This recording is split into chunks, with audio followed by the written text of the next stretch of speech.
Hello and welcome to Chaotic Neutral Games. It's me again. Hi, it's us again. It's been a week. And it's all of us, actually. It's been 2 weeks since Rox has been here. Feeling a little better this week, hopefully. And hopefully this will be less of a shopping episode. It was a fun shopping episode last week, but we'll get into that into recap. How are you all doing? Good. Yeah? Pretty good. Yeah. Good week. For Thinking Monday. about the game all week? Oh, God, yeah. Absolutely. So much new sounds. All of those secrets that I planted last week that none of you found. Through my fault, but we are bimbling idiots, it's fine. it happens. We achieved our own goals. Yeah. Set your own targets. It's how I run games anyway. I put a situation in front of you, go. And then we completely ignore it and do what we like. Yes, but hopefully I can at least steer you back to at least the edge. Just clip like a tangent on the actual adventure. No, shopping only. Only shopping from now on. Well, More shopping. You'll be hard pressed to find any shops in the desert. We can trade with the people who we're already traveling with. You can try. But I think, without any further ado, we're going to drop back into the Ninth World on the road between Nauru and Rashid as we go back on our Odyssey.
Last week, we were in the market town of Nauru, or Nauru.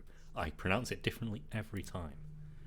At the mouth of the Sheer, this huge 73-mile wide pass into the Clock of Ka.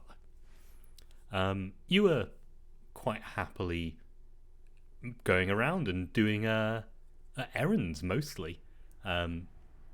You have all officially been hired by the Merionok trading family. There is a contract and everything signed and sealed by George himself. George Merionok, the seems to be doing the legal and the money for the family. And so, yeah, you wandered around town. You collected a small box of oddities from the back of a laundry. Perfectly legitimate, I'm sure. You went and procured food. Food and a gourmet chef. This seal, penguin, strange-looking creature going by the name of Fialoa. I said it wrong, wasn't it? every time. It's difficult. Fialoa. That's how I'm going to say it. Fialoa. I'm going to forget it next time. But yes, the sea lion, penguin, dolphin, strange thing with a not at all French accent. You went and collected a couple of large blocks of synth, kind of rare in lots of other places in the world in this kind of volume. It's unblemished block, good for carving, could sell for quite a lot to certain artists in certain places where it's difficult to come by. And there you met Prithee Sickle, this what was the description? Skilled with the blade, gifted with the pen, otherwise a beautiful, perfect moron. He was beautiful. He was. He is. With his handlebar mustache and his flowery tattoos. After that, you returned back, bringing back your wares, and went face to face briefly with Lord Abelor, who unfortunately charged the Merionoks a little more for you working for them, but nothing that Matilda and George couldn't cover. And so, we rejoin you about 3 or 4 days outside of town. This caravan has been put together from both the Merionok trading family and a few other traders around the way. All of you are kind of leaving in the same direction at about the same time, so it just made sense to work together, strength in numbers, and also it's nice to have a conversation with someone you haven't been speaking to for possibly years. So yes, the Calyptor are leading the way. You are the head of the caravan, the Merionok trading family. Roads kind of pointing the direction you're going, due west towards Rashid. The little gems on the side of the caravan, the Merionok, the head caravan, indicate just a bit of light wind and clear skies. Nice sun, not much weather to be worried about. Pleasant journey. As we move further back in the caravans, we see our explorers, either in caravans or walking alongside. We see the 4 of you. We see Philowow. Philowow. Yeah. I'll write it phonetically one day. Skeen. Yes, the Skeen kind of directing you to pick up certain plants that are kind of bursting through this grainy, kind of coarse sand, which seems to be on the edge of this kind of well-trodden, but still not a road kind of path. He's collecting for dinner tonight, it seems. Making notes in a specially designed notebook for his flippers. In the third caravan, what's the word? Wagon. We'll say wagon. We see Nimchek chatting away quite happily with. It'll be Aldo and Alia are in the third one with Nimchek. He's seems to have given up on smarts for today and is just happily chatting away, making sure that everything is going smoothly. And beyond that, we see the snaking caravan behind you. Is there anything you would like to do while we're on the road? No is a perfectly valid answer.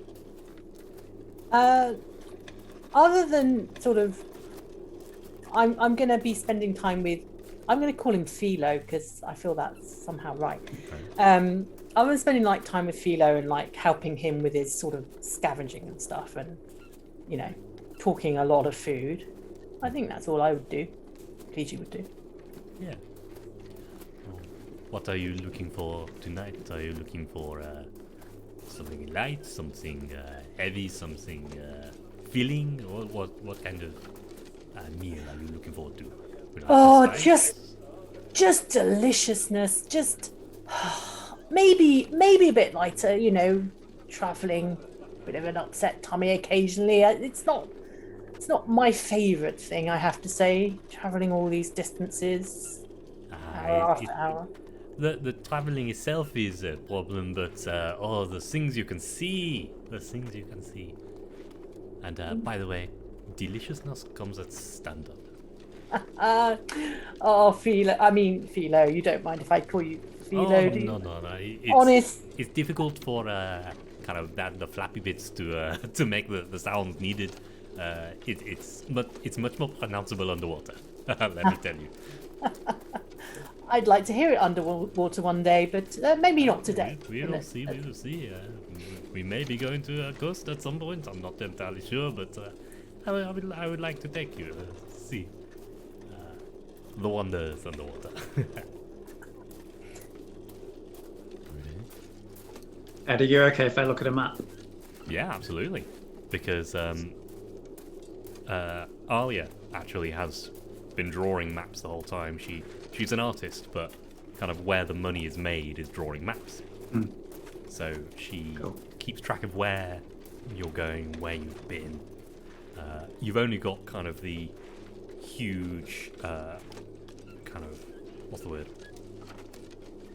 Overview of this area of the Ninth World. You haven't got any details of anything. Okay. So you might have like Rashid marked on a map, but Yeah. can't really tell what's around it.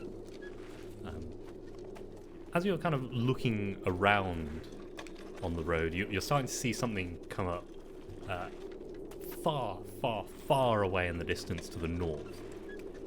This huge kind of grey slab just rising out, dominating that bit of the landscape. And you can see on top, kind of green.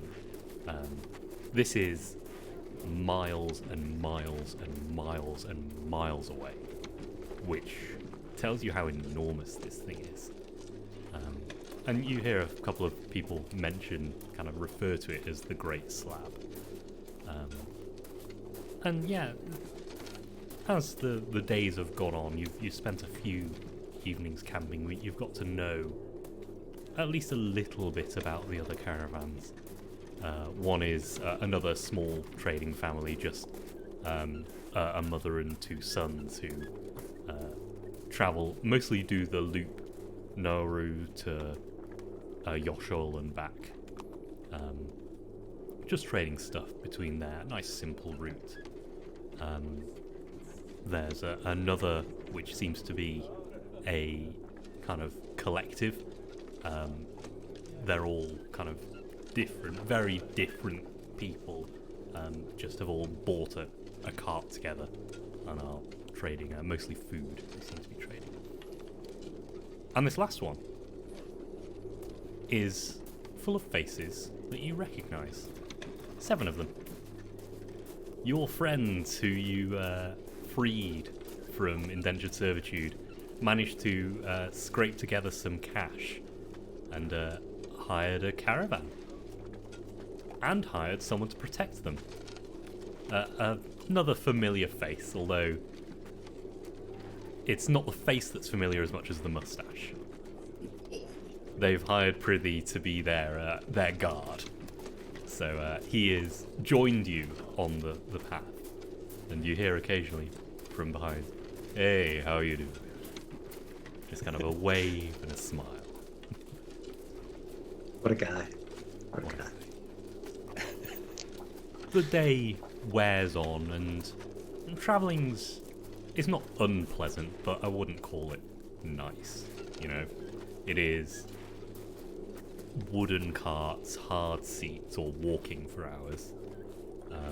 Luckily, the Merrynote carts have these hovering things underneath, so the ride is at least smoother than for the other caravans.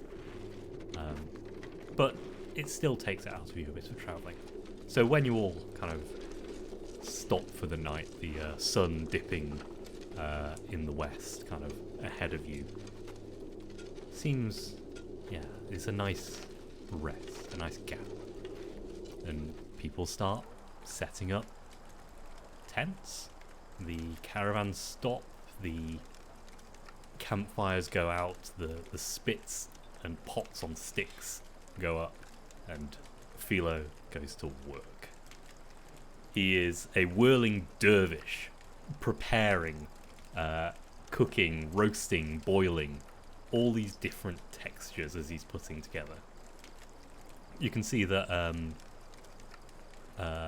Merrin has started playing with one of the other kids from one of the other caravans and is throwing around a weird thing he found on the ground. I don't know, just playing catch basically.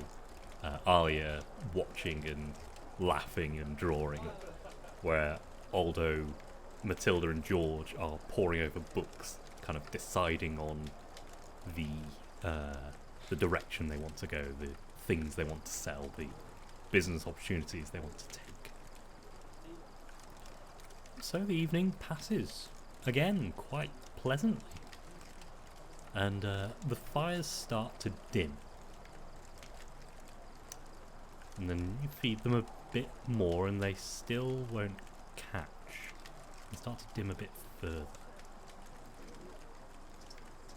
And then, slowly over the course of an hour or so, they all kind of go out, the fires, and people trying to light them again, having no luck.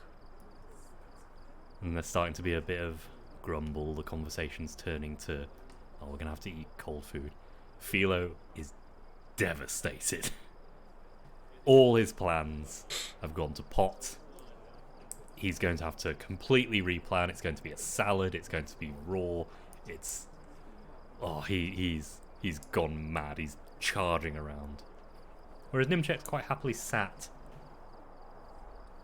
You know, sometimes it just happens like this. You have a night without fire, you just you spend the night. It's alright, it's alright. Looking at the little gem weather vane cluster thing, there was one for danger, wasn't there? Yes, there was.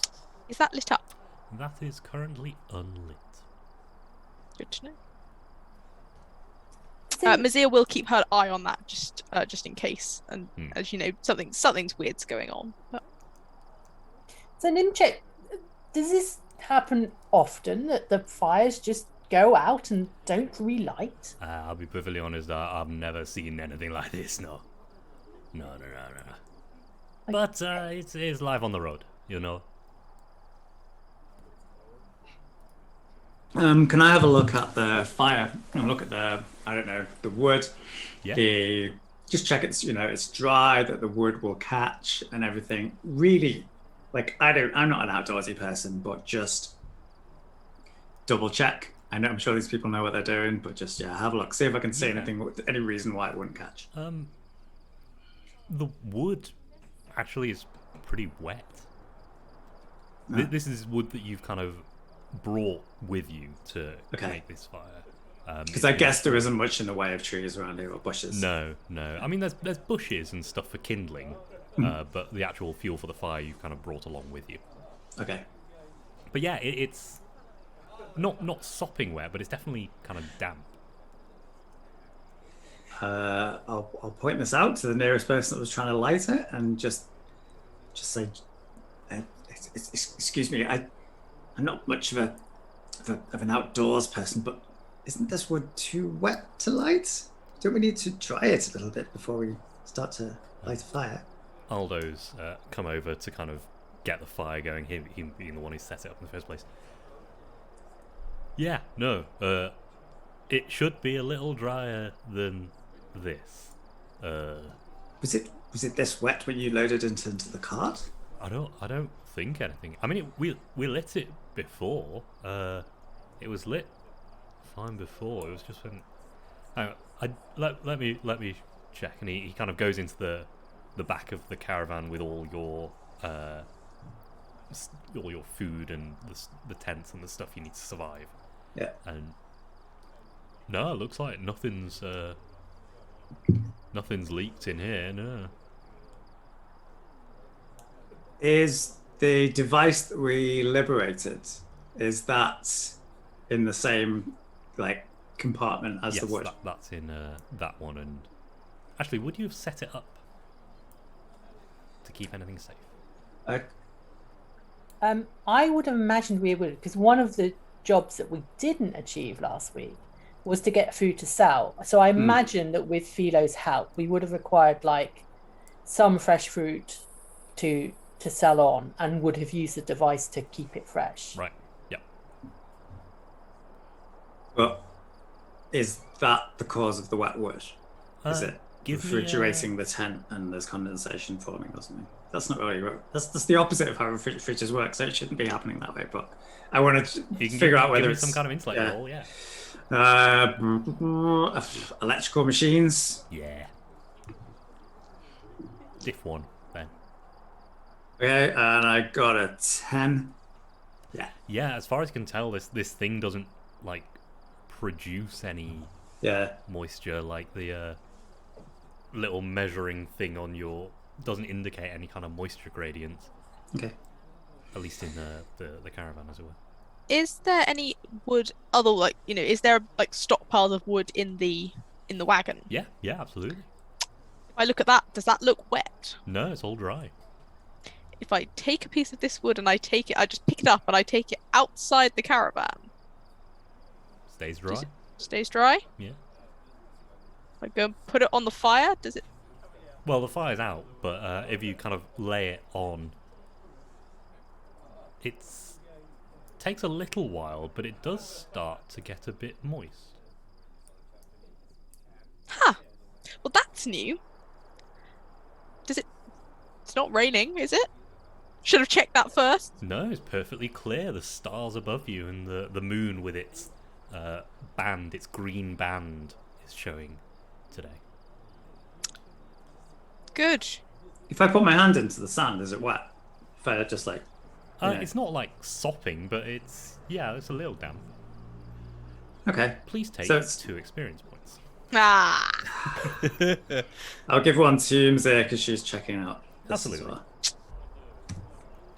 As your hand, you kind of put it in, and you touch something metal underneath.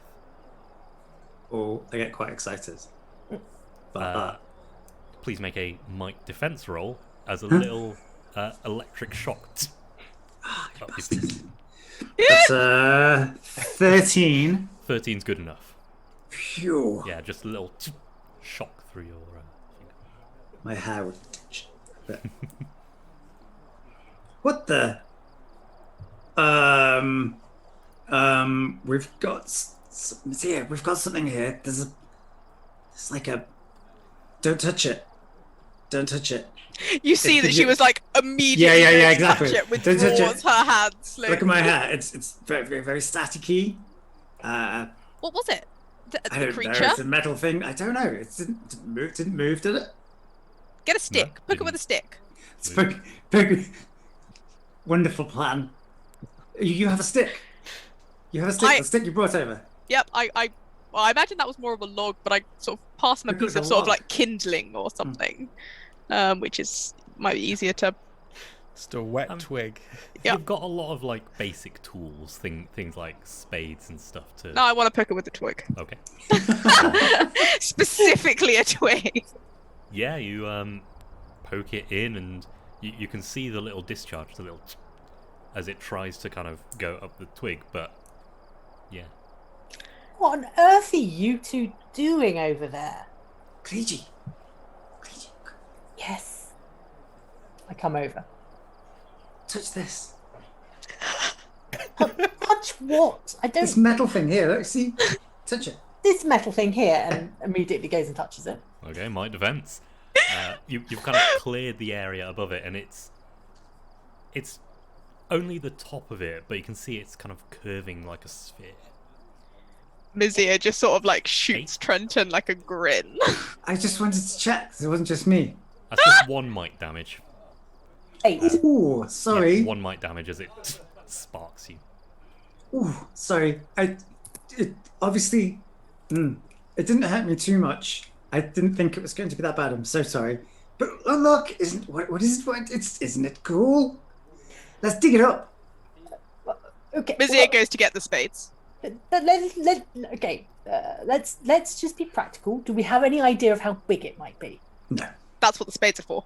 exactly. Okay. Well, maybe we need to keep people away. We don't need people like.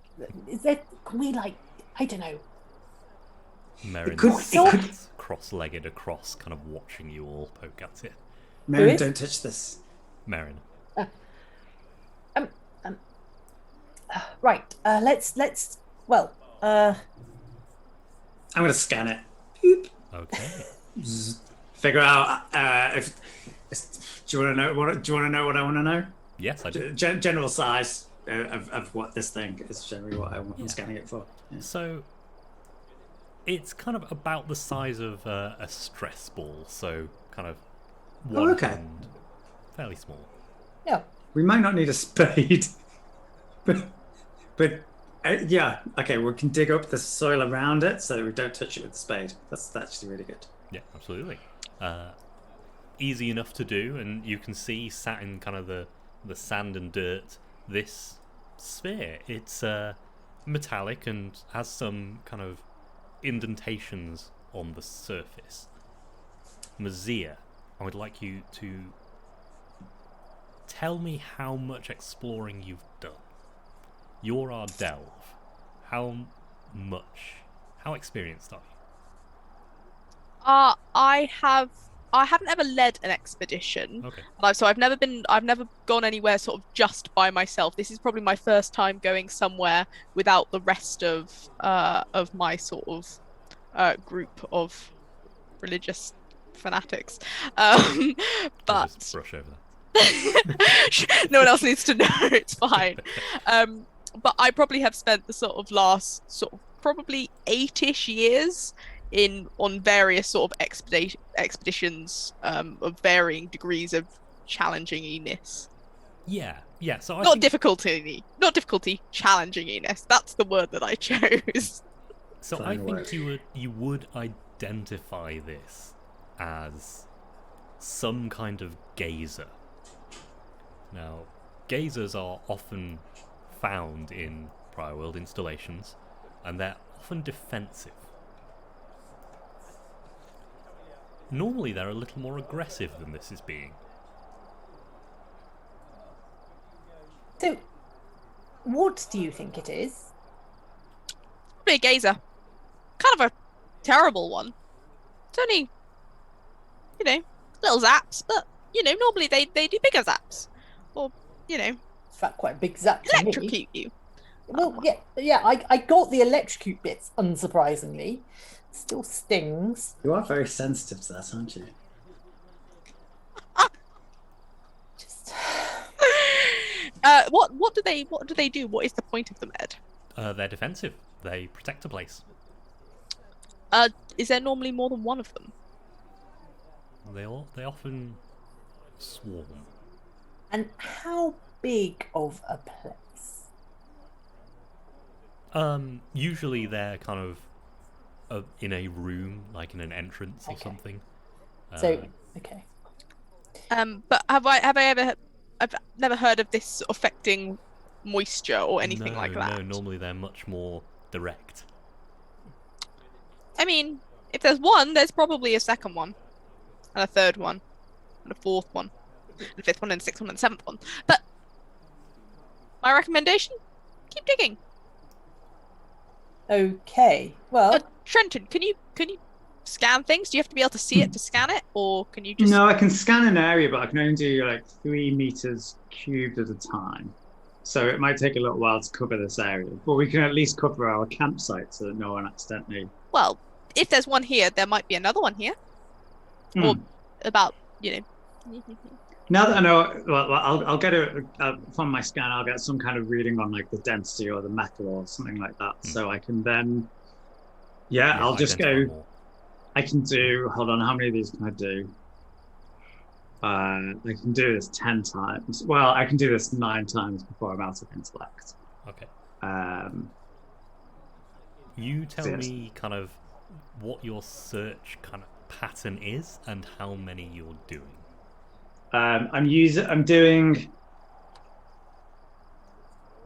So, taking this 3 meter block that I've just scanned as like the center of a 3 by 3 kind of square. Yep. With about. With about a meter between them, so it just spreads out a little bit. I don't mean like. So are you searching your campsite? Are you going to other campsites? Are there specific? Are you doing like a grid search, or are you? Yeah, I'm doing a grid search. Okay. And probably just. Yeah, go on. with my knowledge of what a gazer is, would I how close are they normally together? Like, if you were setting them up to protect an area, would you put them quite close to each other, or would they be slightly more spread out? It depends. Yeah, it's not a useful answer, but yeah, it's variable. Some will have them like set into walls, and some will just have like a pile of them in the corner, like. All right, I suppose while Trenton is sort of actively like searching, Rosier's just gonna like dig down in some random spots, like not very far away, just to see if she finds any more completely at random. Okay.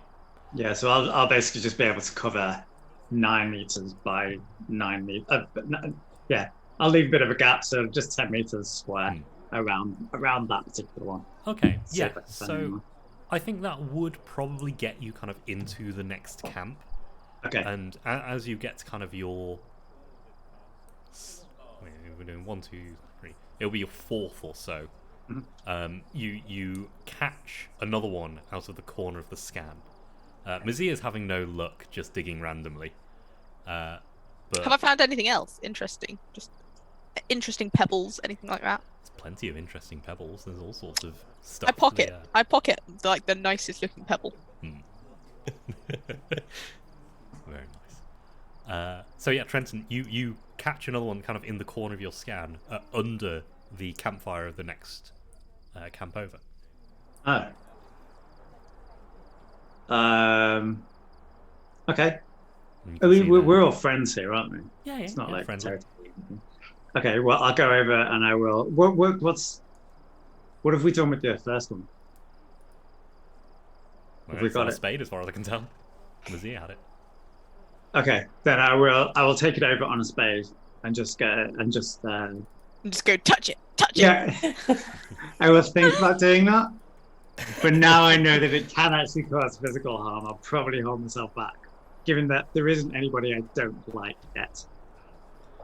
I think Letty's probably at this campsite playing a shell game with someone. So she looks up and says, "What's that you got there?"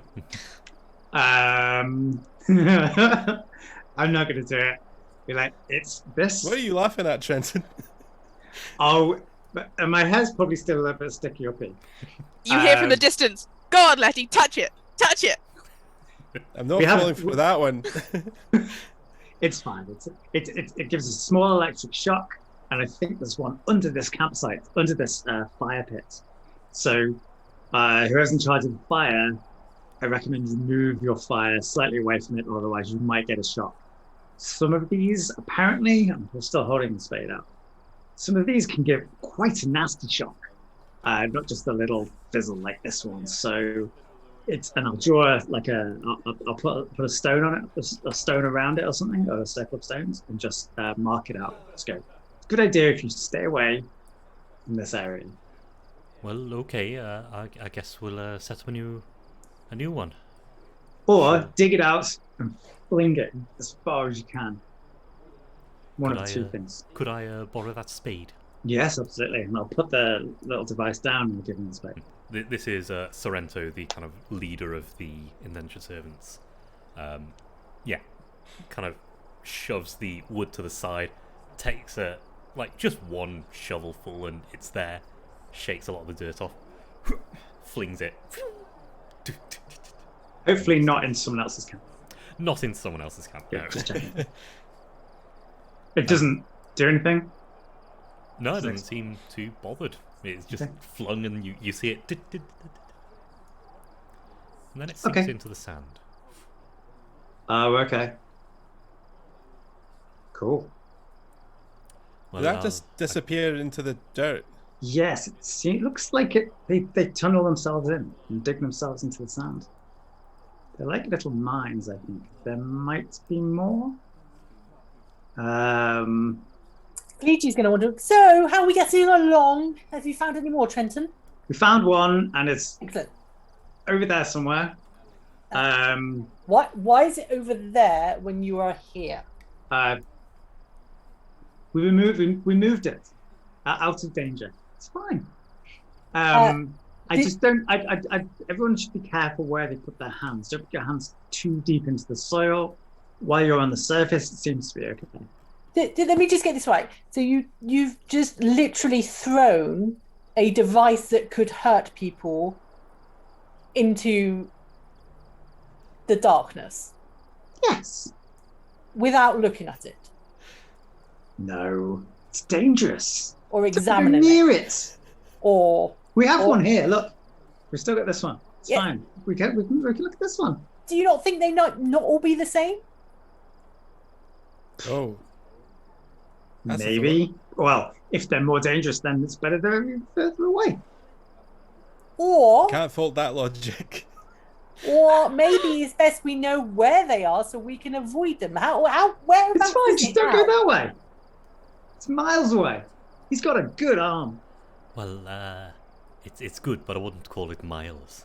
It's literally meters away. That's good enough. And it's that way. So Okay. they're fine. Okay. Right.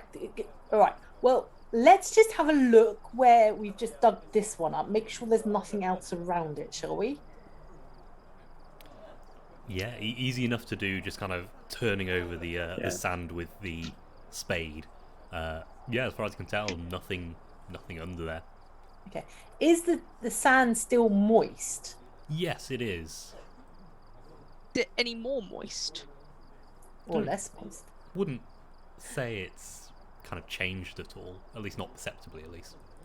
Why is it so wet round here? Moist, I think, is the word you're after. Moist. Damn.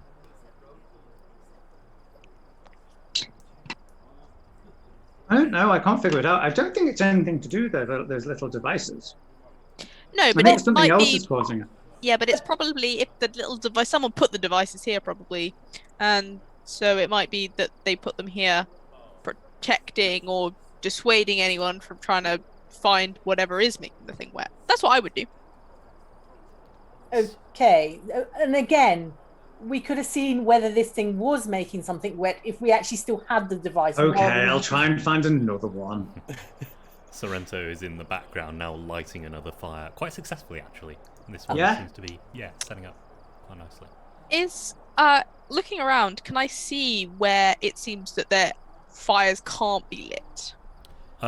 Yeah, pretty much everywhere. A few people have figured out that they can move to a new location and set a new fire, but everyone's fires went out. When I see Sorrento's fire is sort of being lit and getting up, I sort of make my way back over to Philo and just sort of whisper, there's a fire over there you might be able to sort of make use of, you know. You see the eyes light up, and then waddles like that. Yeah, they're much more graceful in water. They're not made for desert living, really, Skeen. But yes, waddles over and asks to use fire and quickly sets up some skewers, just flat frying some lizards you caught earlier. Excellent. So dinner's back on. That's good. Right. Okay. So how many have you found in this area? Found one where we are, and then one here under the fire. I reckon we should start looking under fires that have gone out.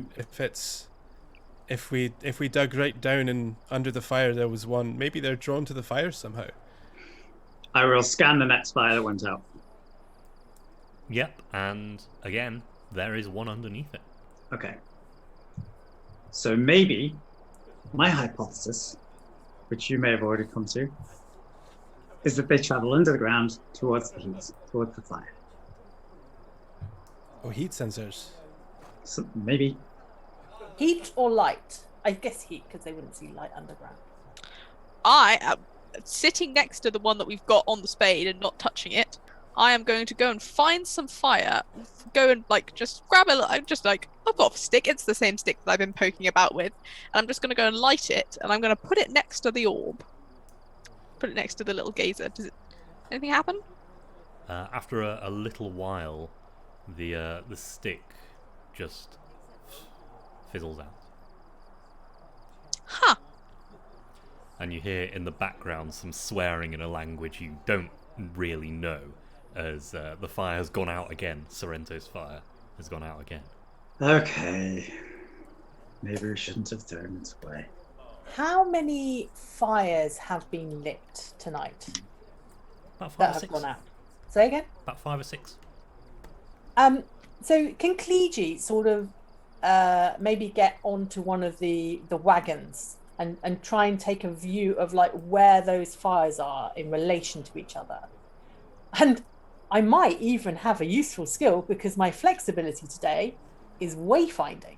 So can he see any sort of pattern? Is there a way he could map what's going on?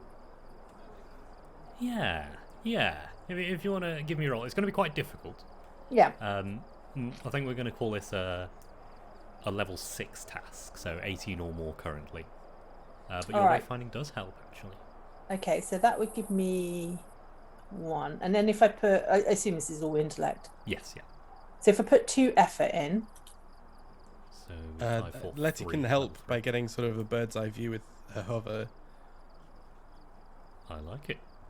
Down to a level 2 task. Okay. It's a 6! Yes!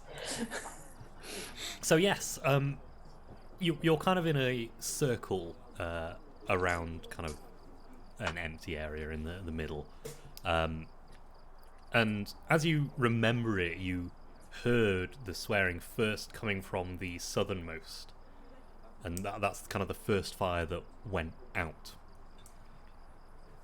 And it kind of went north as far as you could tell.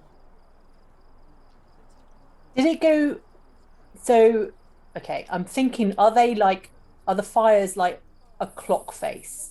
In that, are they on the perimeter or are they within the circle? So it's kind of 6 camps in a Yeah. circle, with a campfire in the center of each of them. Okay, so it's 6. Okay, I get you. Oh, interesting. And the one that's just gone out is where compared to where the first one is? That would First one. probably be the... So I think Sorrento is the southernmost, so their campfire went out first. So theirs went first. Then it was kind of you and the one on the other side at the same time. There So could be Sorrento's went hundreds of first. these things, though, couldn't there? Yeah. But we know we removed Sorrento's original one, and that has been lobbed somewhere. So there must be something to replace. Okay, well, all right. Somebody dig up underneath underneath that fire. Can somebody else start another fire and over there? And like I'll point in like literally the sort of opposite way, so the most northerly point. Yeah, absolutely. Someone hops to it. Actually, I think Prithee goes to it. Yeah, I can do that for you. I'll happily. Many thanks. And yeah, starts to set up. How big a fire do you want? Do you want a small one, a big one, just a stick? Just a medium, reasonable amount of warmth, not too much. A normal campfire. Yes. Got it. And sets to it. And whoever's digging under Sorrento's just gone out fire? What do they find? They find one. Another metallic ball. Well, shall we collect them all together? Somewhere where they can't burrow it. Just get a box. Maybe a wooden box. Maybe not put them next to each other, though. I don't know. It could be quite interesting. See what happens. I would like to see what happens if you put two together. Yeah, me too. Okay, how about you take them separately? Why don't you set up a little base away from everybody else, and then you can like experiment. Okay, I'm gonna put two in individual boxes, take them away, and then just put one in another thing. Put them together and roll them around a bit so they hit each other. Yeah, when they kind of tap each other, you hear the arcing of some kind of spark, just a tsk, tsk. But they seem pretty, inert is the word. Okay. Are they the same? Are they identical? Are they identical? As far as you can tell, yeah. All, yeah. I think we can put them all in the same box and just collect them together so that they can't burrow down and find their way under the fires. Where are they coming from, though? Did you say... Cleachy, did they cut... If you're saying they started at the south and moved their way up to the north, does that mean they're coming from south of us? It's a good question. Let's make a fire more south than Sorrento's as well. Let's see what happens. Okay. Easy enough to do, and as you're watching these fires, in this case, actually the northern one goes out first. Not unexpected, because it got set first. Prithee kind of just sets another one next to it, just kind of keeps making campfires. Sorry, I've just had a flashback to RuneScape. But yeah, Prithee is now making like a line of fires just next to each other. His fire making skills going higher and higher. Indeed. Okay, well, all right. So, Aldo, do you think you could maybe go and work with Nimchit? Will you be able to help out Aldo? Would you be able to help out Aldo? Okay, so we need to dig up under all of the fires that have gone out and collect the things, the metal spheres that are underneath them, but nobody must touch them because they are dangerous. But we need to collect them, and then if you can take them over to like where Trenton and Mazia are, and we'll collect them all together there, and yes, and we'll work on that. This I can do for you. Yes. Goes and collects a spade, and Aldo. Yeah, I mean, sure, why not? Nothing better to do. Goes and collects a spade, and yeah, they come back with one from under each fire, and now two from Prithee's kind of fires. The first two have gone out. There could be so many of these. Maybe we could just... Sorry. Yeah. I was going to say maybe we could just create a barrier. I don't know how deep they can tunnel, but we create little barriers in the sand and then light the fire in the middle of that kind of box. You hear from the distance, damn. It's okay, Prithee, everyone's having the same problem. It's not you, it's these things. No, this is a different problem. Well, it's possibly part of the same. Comes over and hands you the little Odyssey he was using to light these fires, it's basically it's a lighter, but it doesn't need any fuel. It creates a flame. And as he passes it to you, it's covered in a clear synth, kind of a hard shell on the outside. The little bugger jumped up out of the ground and did that to it. Top half of it's covered. So it doesn't like fire. Doesn't seem to know. What about water? I am going to just pour some water on the ground and see what happens. The ground gets wet. Good. I would be concerned if it didn't. Anything else? After a little while, you dig it up and, yeah, nothing underneath. What if we pour water on the thing? The geyser. Oh, the geyser. Pour some geyser. I'm gonna pour some water on the geyser. Yeah, as you pour it on the geyser, in the box, it doesn't do anything until the geyser is completely submerged, at which point the water starts to boil and steam into the air. Huh. Oh, it doesn't seem to like water either then. Minzy, have you come across? You say you've seen these things before. Have you seen any of them working? Yes, they are working. They zap people. They're very good at it. Okay. Do they do anything else other than zap people? Do they do anything else other than zap people? Usually it's floating and lasers. Lasers? You know. Hey, Machine Boy, could you chat to one of these? You've talked to machines before now, haven't you? Yeah. Yeah, okay. I'll isolate one, the one that's just been drowned. Just so I figure that one knows who's boss now. And I'll isolate that one and see if I can start. Oh no, it's just gonna shock me.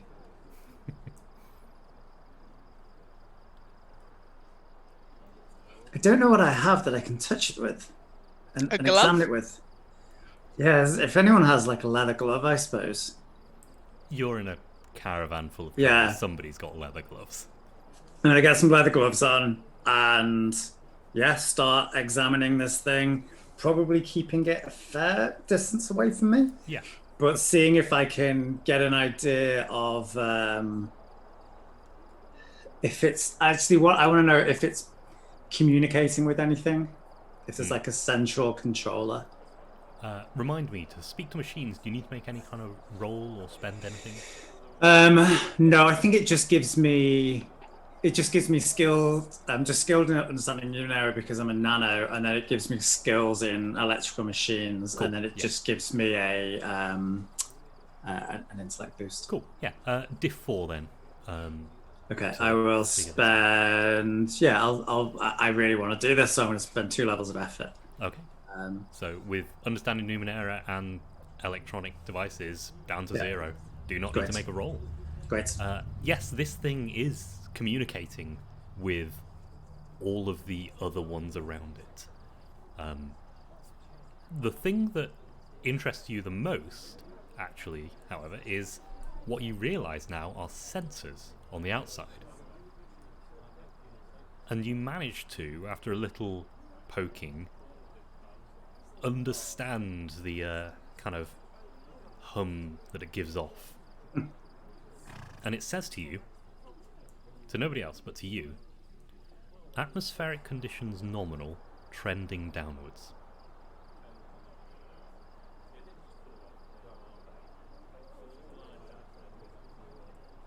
A commotion starts in in one of the camps. The mother and the 2 sons. There seems to be a bit of a commotion there. Okay, I'll tell everybody basically what it said. It seems to think that the atmospheric conditions are trending downwards. phenomenal. Are they some kind of terraforming devices? Is that how they're being used? Or they're there to control? I'm sorry. Did you say atmospheric conditions phenomenal or are nominal? Unfortunately, nominal. Okay. Is that before or after you made it wet? After. But I think it's dry now, and the sensors are, I think, just picking up the air, the atmosphere. It's all dry. It's fine. I don't think it's anything to do with it being wet. So when I was in a thieves band, I was taught by a nano who belonged to that thieves band how to use my gravity power. Would it be possible to try and use my understanding Numenera skill to sort of think back to a lesson? Because my powers are gravity based.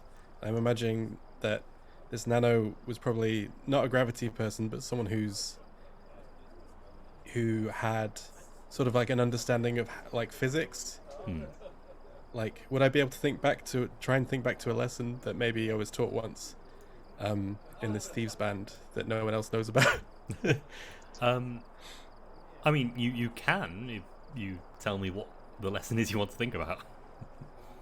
I think I'll probably roll and then I'll tell you. Okay. Yeah, go for it. Okay. So that's understanding Numenera, so I get an asset on it, I guess. That's the only thing I've got. Yeah, I can't really set a diff without knowing what it is. But... Yeah. Oh, I just want to sort of understand what this might mean in context of like the weather or right. I see. Yep. Yeah. Yeah, absolutely. Cool. I think we're gonna call this a diff. Yeah, diff 4 still. Okay. I've rolled a 16. Yes, that's good enough. Yes. So yeah, it atmospheric conditions kind of indicates to you something about like the quality of the air, not necessarily like air pressure or like wind. It's like the air itself. The commotion in the back now is actually spread. There's kind of shouting and arguments starting in the camps. Clegy has swarmed off to investigate what all the noise is about. Yeah, absolutely. Right, so are we thinking there's not enough oxygen, or there's possibly too much oxygen? Is breathing difficult? Can we breathe normally? No, feels fine. While you three ponder this, I'm going to follow Clegy into the camp. And you find that a few of these tents have been sealed up with this kind of synth coating, the same clear synth coating. And you can see that the one of the boys is trying to kind of chip it off with a knife, chatting inside with his mum and his brother. What on earth has happened here? I don't know, a little bugger came up and just sealed up the fucking tent, and I don't want to cut through the fucking tent. So sorry, a little bugger? I don't know, didn't see what it was. Small, fast. Small, fast. Like an insect or It's bigger something than an else? insect. It was like that size. Did it look slightly shiny? Yeah, I guess so. Interesting. And what exactly did it do to the tent? I mean, I can see the outcome, but what did it do around the tent? It just went up the tent and closed it. Are you gonna help or not? Not immediately. I would suggest maybe just don't try and chip away at it so much. That's synth, and that looks like it's going to be quite tricky to get through. Are you okay inside the tent? Yeah, we're fine. I don't know. It's just. I think let's just stay still, stay as we are for a moment. We'll try and figure this out in a way that, doesn't do damage to your tent or your equipment or possibly each other. And I'll try and just go and follow and see what else has happened. But I'll be back. I promise I'll be back. But just relax. Maybe just relax. It's a few more sealed up tents. Same kind of story. Things have jumped up and kind of closed off any entrance, exit.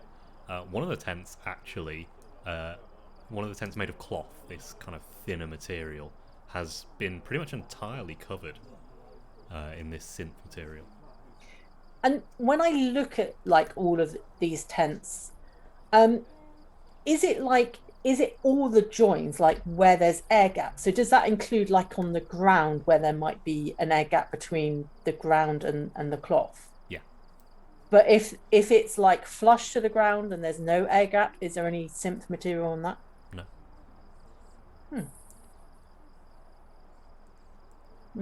This is interesting. Now the cloth tent with the synth all over it. Who's in that tent, or what's in that tent? It's a trader that actually came from Wislane originally, from their kind of, you remember the purple shade of beige, where all of the houses didn't really have walls because there was no weather.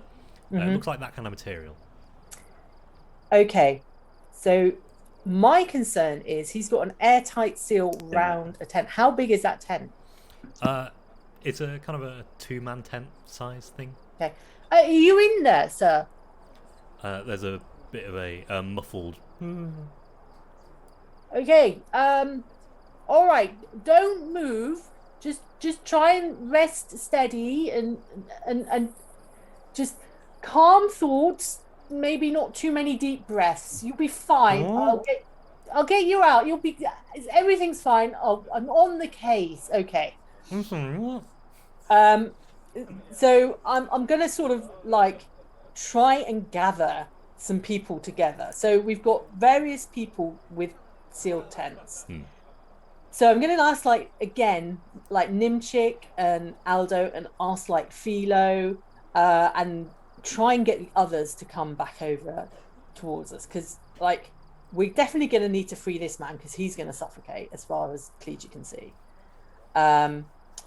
So like Cleege wants to try and work out what is the best thing to get through this synth, and he's not the person who's going to know the answer to that. Okay.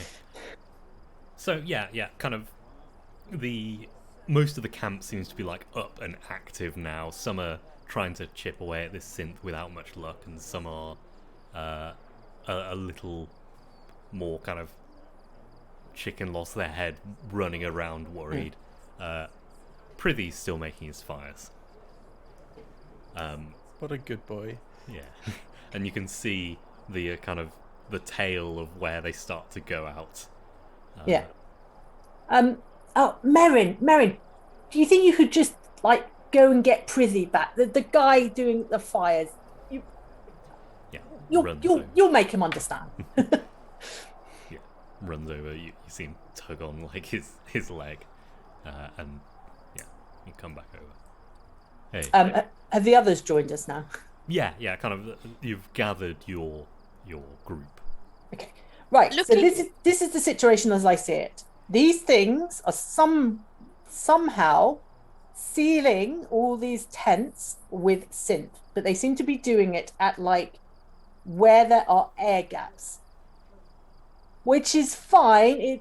But it basically means that anything that's covered in synth won't therefore let any air through. So anybody in there may potentially suffocate. So I've gathered you all here because we need to work out how we are A, going to stop this happening further, and B, how we're going to get these people out. Most specifically, that man in that tent over there. I'll be perfectly honest. This is kind of what I hired you for. This isn't really our wheelhouse. You tell us what you need us to do, and we'll do it. But well, tell me about the synth. How easy is it to chip through synth usually? It depends on the synth. This is something you would know. Like synth is a a catch-all term for Yeah. all plastics and rubbers, so it varies wildly, basically. Trenton, that sculptor that you were talking to, what was he using to sculpt the synth? It's a very good question. Wasn't he just using a knife? Yeah, just a metal knife. Because I think the blocks of sculptable synth there's like softer synth. Okay. But yeah, if we can, I'll have a look at the synth. I'll leave my electric balls aside, and I will come and have a look at the synth and see if there's a way it can be either melted off or if I can find a solvent for it, something like that. Yeah, absolutely. You can either do a scan or give me a roll to fix something out. How's my intellect looking? Yeah, I've got 8 left, so I'll do a scan. Okay. Yeah. Okay. Yeah. So yeah, this is a level 6 synth. So to cut through it or to break it, you'll need something of level 6 or more, basically. That's quite high. That is quite high. And presumably no usual sort of blade or anything like that would be of level 6. What sort of level would they be? Kind of between 1 and 3. Yeah. Looking around at the area and possibly looking at any maps. And firstly, how far away from the what have I written in the big old slab of rock? How far away are we from that now? And secondly, depending on how far are we from? I'll start with that. The slab is like 100 miles away. It's very far away. Right. Is there anything about this area? Is it slightly more sheltered? You know, knowing that I have been around, I've poked around old ruins before. Is there any indication that something used to have been built here? Give me a roll. Okay. I have a visual perception. Yeah, I'll give you that. In case, and salvaging Numenera in case that makes a difference. I don't think it I'll is. take this into account. So that's a natural 1. Experience point, reroll. I don't think you can reroll a 1, can you? You can re-roll it. You still get the GM intrusion. Yeah. Oh no. Let's start with that, shall we? Okay. So, I've got to now My think of a bad. GM intrusion for Sorry. figuring out. Do you want to save it until later? It can come and haunt me. You've got a lay of the land now. In which case, I will. Can I re-roll it? I'll keep absolutely. that. But it would be good to see if I can figure out anything about the area. And that time it's a natural 20, so we've swings and roundabouts. Yeah, very nice. We operate in 2 extremes. So yes, this area, the sand in this area is very it's the same as the sand has been the whole way, except whereas before there's been kind of this very uniform sand, now it's a little more pebbly. So you managed to pick up a rock earlier, which you've never actually managed to do until now, indicating that there's something rocky nearby has been like broken down or kind of chipped away at. Possibly with a natural 20. Take out your bit of stone, it looks marble-like almost. And you can actually see where, like, carved into it, filigree would have been put. It looks like part of a... Well, you don't want to say palace, but definitely some kind of fancy building. I'm gonna sidle up to Trenton, and I'll be like, see this little bit of pebble? Nice stone. Nice stone. It's got some little details. Think something used to be here. I Like guess like a marble palace, perhaps.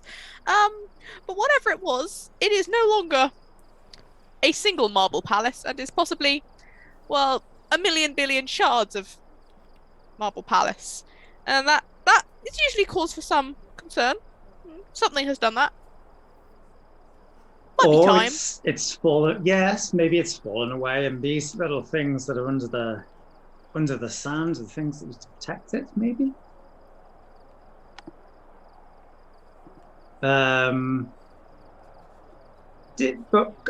Clegy and Letty, you got a lay of the land earlier, didn't you? You didn't see anything. You didn't see any ruins or anything. Is that right? We weren't specifically looking. We were looking at the campfires. But Mazia has kind of seen the plain. It's very much a plain. Okay. While they've been doing that, Cleegy's been having a think. Now, I realised I said last week I wanted to make craft a cipher out of the oddities. I would have had 2 days in town, and how many days are we on this travel now? We're up 3 or 4 days in. 3 or 4 days. So yeah, there would have been plenty of time. So can I roll for an oddity? Well, you were making a cipher from oddities, as I remember it. Yeah, sorry. Roll for a cipher. That's yeah, what I absolutely. Remind me, what do I have to do? We'll just go percentile this time to make it easy for me to look up. Okay. Yeah, absolutely have to. If I can find my book. It would be 86. 86. Let's have a look. I will say, a lot of those oddities didn't really seem to work. They worked the first time you checked them, but yeah, no, a few of them started to disappear. But no worries. You managed to kind of use those broken ones and put them into this cipher. 86, you say? Yeah. Let me find my table. Where is it? I should have had this ready. I re-rolled a load of ciphers earlier, and then... while we're looking, Letty's just sort of in a corner. She's started kicking the balls. It's like, work! I want to know what you're doing. Thwack. 86 is a strength boost. This, it's an injector, which adds 1 to your might edge for an hour. Roll a d6, actually, for the level.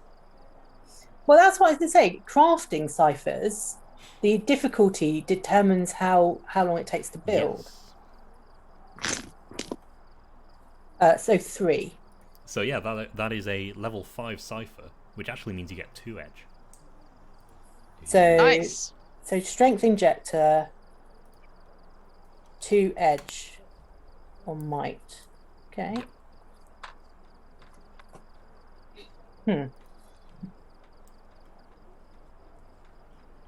Zia, do we want to? Oh no. Oh no, I've passed the internet problems on. I thought it was me. I was like, no, what have I done? I thought it was me. I was like, no, I've been doing so well. And that's how Trenton died. Is anyone else seeing Danny like this? Yeah. Yes. Very much so. Yeah. Very wizardly. Yes. Well, while Danny's away, the commotion seems to kind of be staying at the same level. Even though you told them to calm, they're still going about. You're starting to see a few of these balls now just hovering, just seem to be in midair. Oh no, everyone's going to be in the wrong place. Completely gone. Everyone's still in the wrong place. Ah! Disaster. We will. Should we pause? Yeah, do we want to have our little break? Yeah, we're about break time, so I think this is a very good moment for a break. We will continue this mystery in 10-15 minutes, hopefully. We'll see you then.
and welcome back.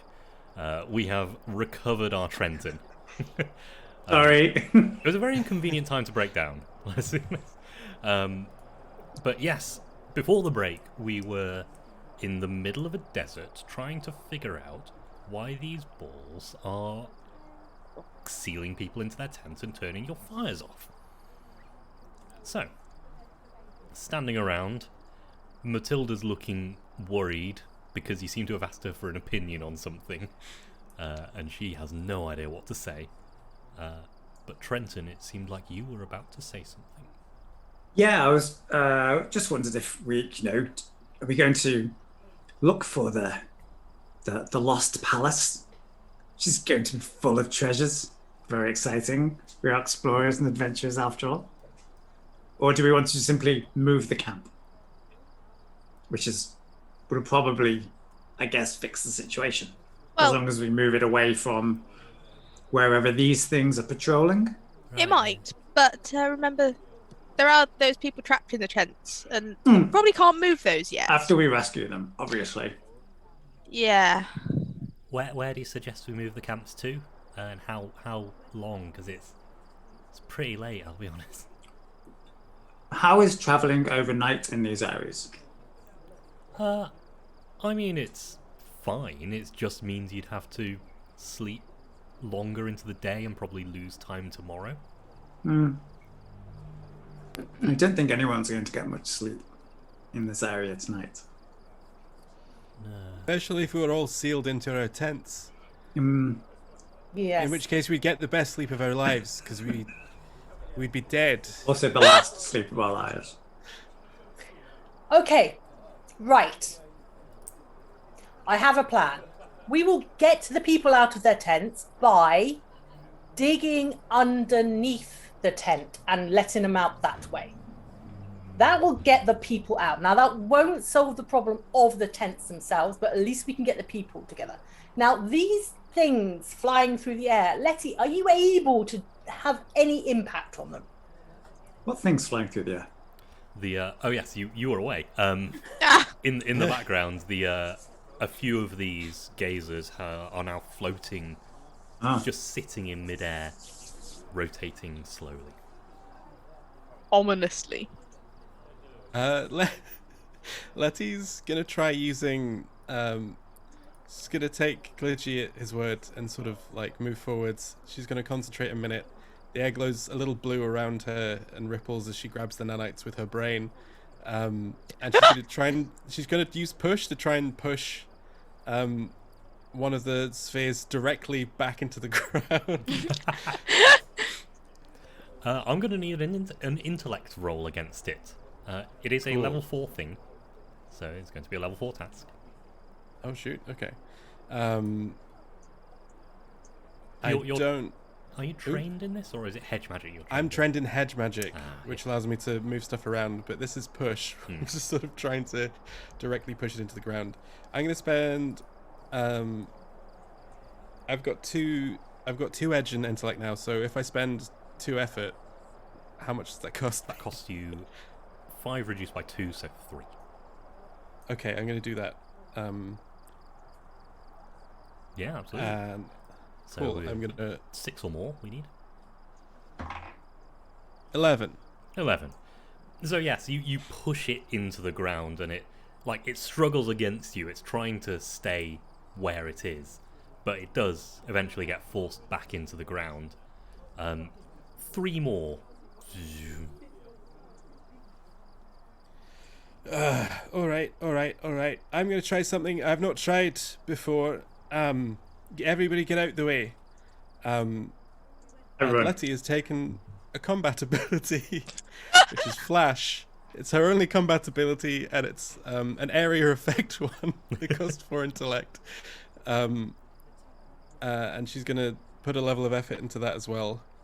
So that brings me down to 12, and then 11 intellect. How big an area of effect does it have? Immediate range. So it's kind of an immediate area across, so it's a few things in the same area. So kind of standing next to each other. So you could probably get those 3 that have all risen out of the ground now.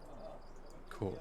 So it does 2 damage, and then if I add effort, it does 2 extra damage, and even if I fail, I get 1 damage guaranteed. Okay, yeah. Level 4. Okay. You're using effort for 11. 11. On a level 4 is not quite good enough. You needed a 12 or more. So, yeah, your flash goes off. What does this flash look like? I'm viewing this as sort of Letty has figured out that she can turn gravity. She can sort of like tell objects that their down is their center mass point. Right. So she sort of reaches out and then sort of tells the nanites in the air around the 3, center mass is in. Is what she's trying to do. So this does do 1 damage guaranteed. Yeah. So you see the outside of these kind of indent a little bit, like pulling a vacuum on a metal tub or something. You just see the sides go on this sphere. All 3 of them.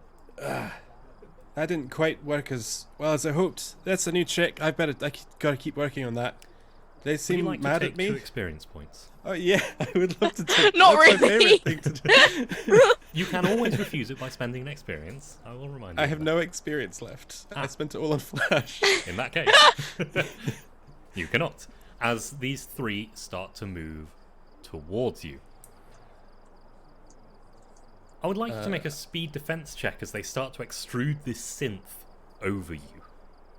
Oh They're okay, trying to I'm gonna. cocoon you. Oh no! I'm gonna spend a level of effort. I've got 2 edge and speed, so that brings me. That's okay. I nearly rolled 2 d20. Then that's not how that works. 12.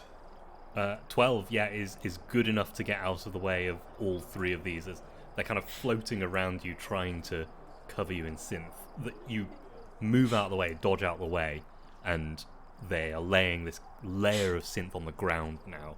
It's thick, kind of plasticky, see-through substance. Where is it coming out of on the orbs? Is there has something opened up? Yeah, a little hatch opened up and a little extruder poked out. I pissed them off. Get out of the way. Good job. Trenton, are you able to talk to it now it's like active in this state? I was going to try and see if I could use the one that I have, or the 2 that I have, to try and find the frequency on which that they're communicating with each other and disrupt it somehow. However, things are a little bit more urgent than they were 5 minutes ago, and I think this might take a little while, but I'm going to try and do it quickly. I'm going to try and just cycle through, change the plug, and use probably like my onslaught thing, which does like mind slice, to send out a bunch of frequencies and just cycle through those frequencies. I like it. Every like 10 seconds to see if anything disrupts them. Yeah. It's going to be a difficulty 4 again. Okay. Yeah, I'll take 1 level, and I have an edge of 2, so that's just 1 point, right? Yeah. So that brings it down to a difficulty of 3, and it's roll 9 or more, and I get a 9. Wow. Cool. So as That's right, isn't it? 9. Yeah, 9 is what you needed. You're kneeling down with these 2 in the box, kind of figuring out how they're communicating with each other. In the background, Letty's kind of doing a loop of the camp, laying down a layer of synth. After like a full loop, they seem to give up and start floating again. But Trenton, you're sending out these frequencies, figuring out what's going on. And you hit on one that seems to disrupt the communication between them all. The 3 that were moving at Letty in perfect sync, equidistant the whole time, are now floating at different kind of movements. They seem to be vaguely triangular still, but they aren't locked in. That's a good start. That is a good start. I'm gonna try and find some kind of device to recreate that and boost it. and like turn it up to 11 and just send it as wide and possibly deep into the soil as possible. Okay. I don't know how long this will take, but or if there's anything. Does anyone have a cipher that might? Yeah, does anyone have a cipher that boosts signals or anything like that? I have no more ciphers at the moment. All right. No, I've got one that lets you teleport, and I've got a foam detonation and a mind sled, but I've not got anything that would be useful here. Didn't somebody have a command nodule, or did that one get used? I have a gravity nodule. Yeah, it's my trick. Ah, Give my Does gimmick back. Does anybody else in the camp have anything? Nobody really has any ciphers. It's mostly oddities people have. Okay.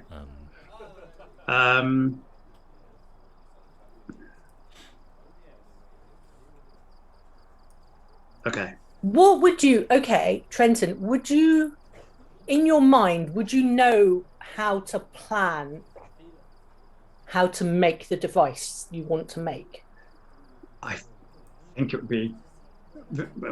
I just need an electrical machine capable of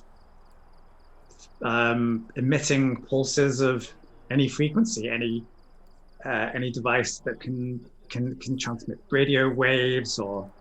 What does any our kind of fridge device work on? How does that work to keep the food fresh? I actually don't think I've examined it properly. No. I'm not sure. Hey, while we're on that topic, what about this? And Letty points to her ankle.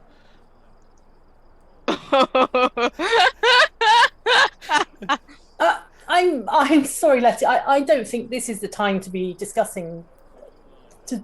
that situation. I think we have slightly more pressing matters. But Chile. it's got a remote control, doesn't it? Well, yes. Actually, Clegy, what are you using to monitor the devices that you implanted in us? Well, this device gets out his little follower dish glass. I'd forgotten about that. Can I maybe have a look at that, please?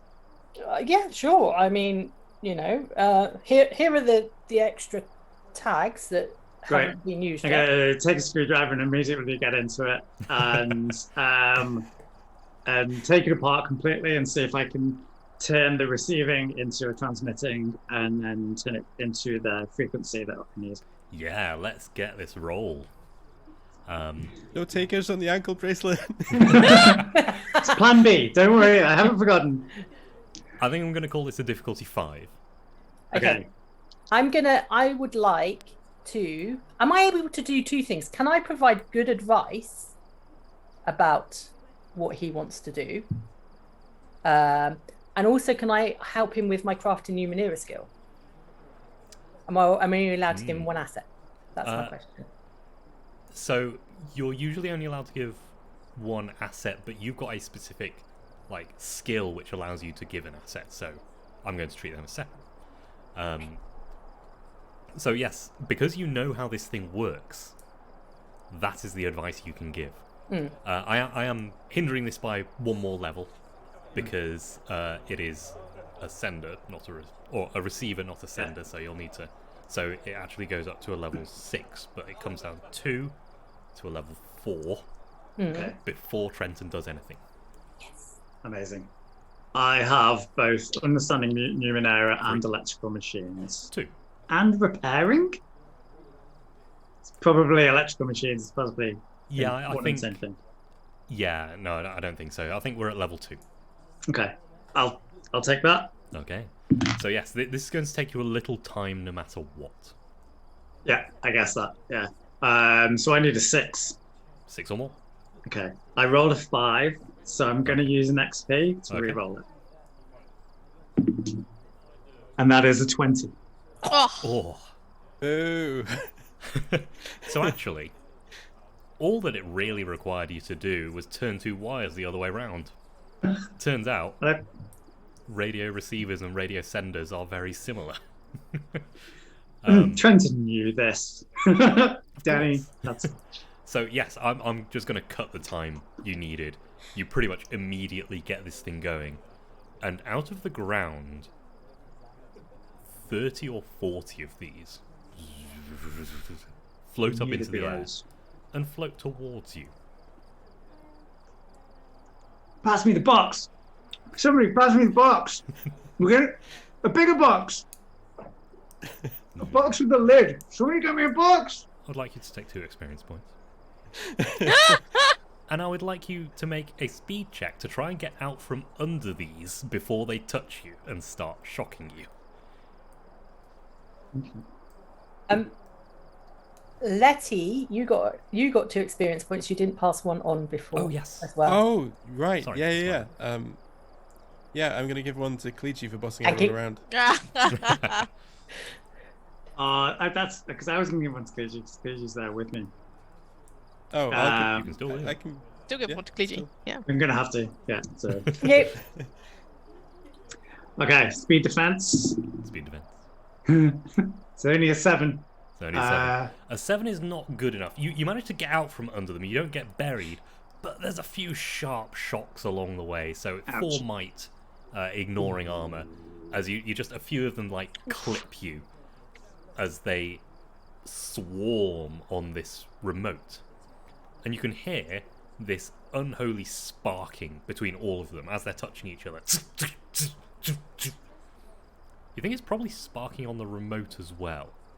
This has bought you time.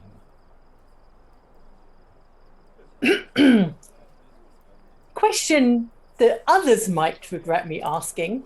Bearing in mind that remote is connected to tags in certain people, would that have an effect on the tags? No, because you have changed the frequency of it. Oh, fine. Damn it! I was hoping for comedy shocks. But anyway. But zaps. Okay, so that's Linda. Are people trying to dig out the people in the tents rather than cutting through? Now that these gazers have all collected in one place, there is a rescue effort going on with your kind of orders. Okay. Matilda's kind of leading it and taking charge of the situation.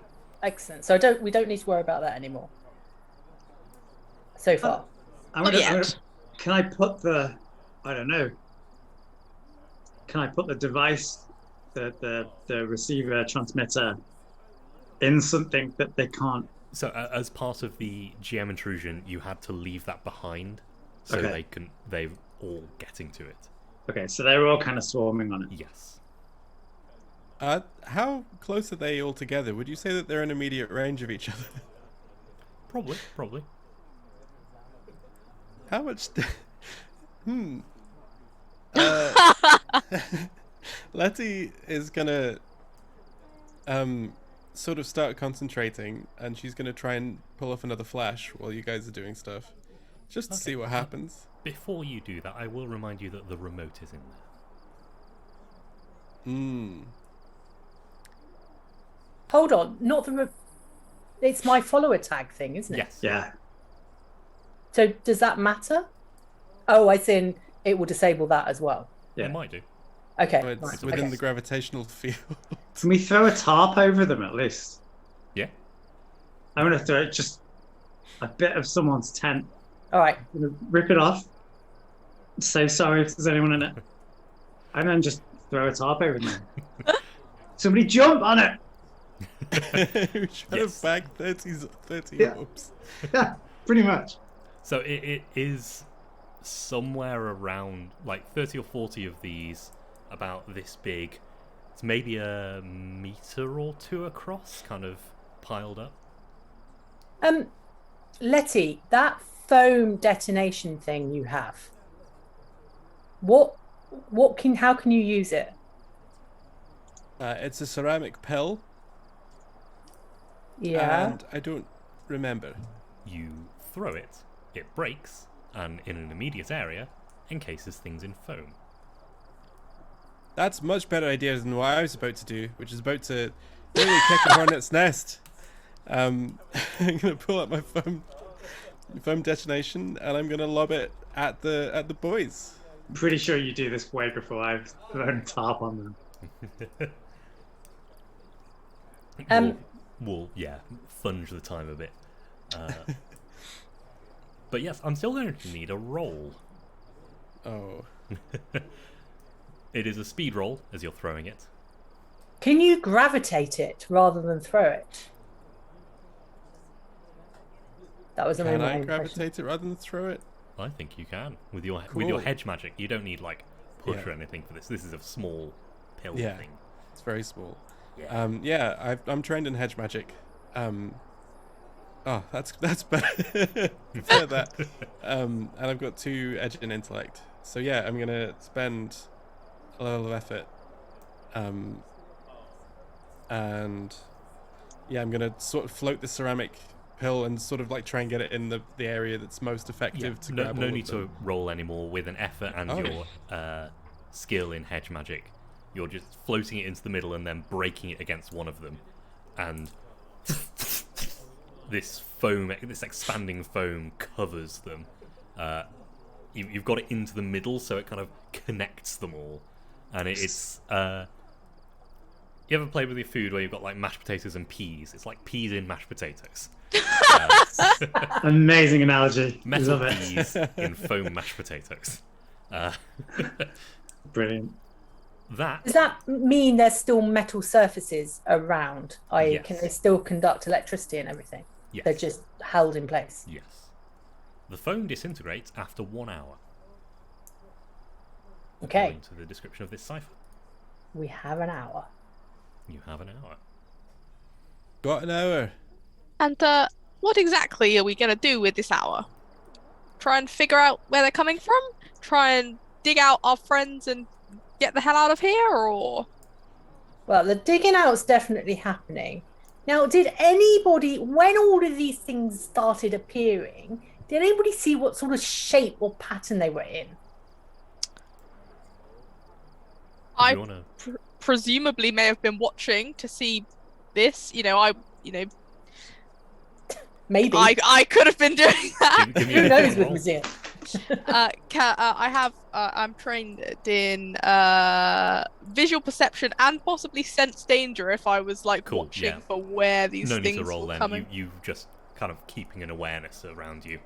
And you spotted that they were kind of being pulled up to watch over the things they'd sealed up, it seemed to be. They seemed to be in kind of sentry positions when they were floating in the air. Otherwise, Okay. they're mostly appearing where they perceive some kind of threat to whatever they're trying to defend. Was there any did they all look? Yeah, if they were trying to defend something, was it obvious where that was? So the only information you've got about their motives so far is atmospheric situation nominal, trending downwards. Conditions.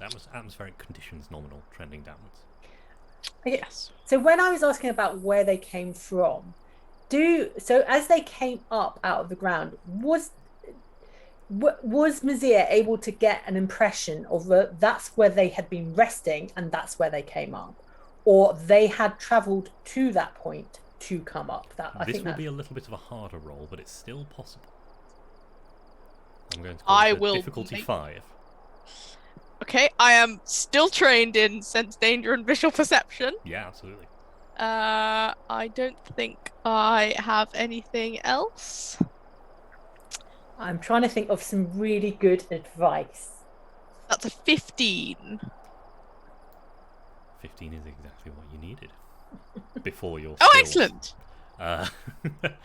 So yes, you look at the lie of the sand, which before was pretty much flat, like it was even and flat, and you're looking to the south, and you can see now ridges kind of in the sand, parallel, basically directly pointing to your camp, as if something had burrowed underground and displaced the sand a bit.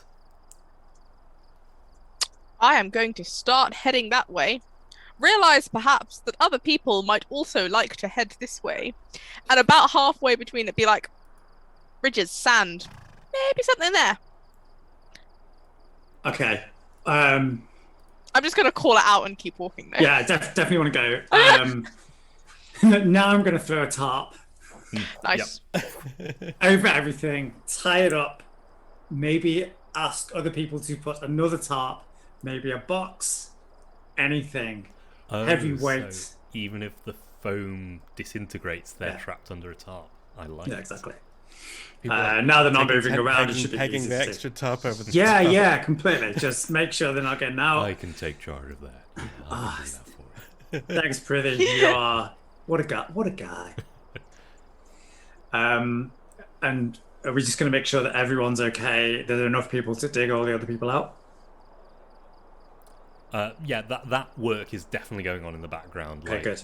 Aldo's got a shovel, and even Alia and Merrin are pitching in. George, huge, tall, not very muscly, but has a fair amount of weight to offer to like lever up some of these tents.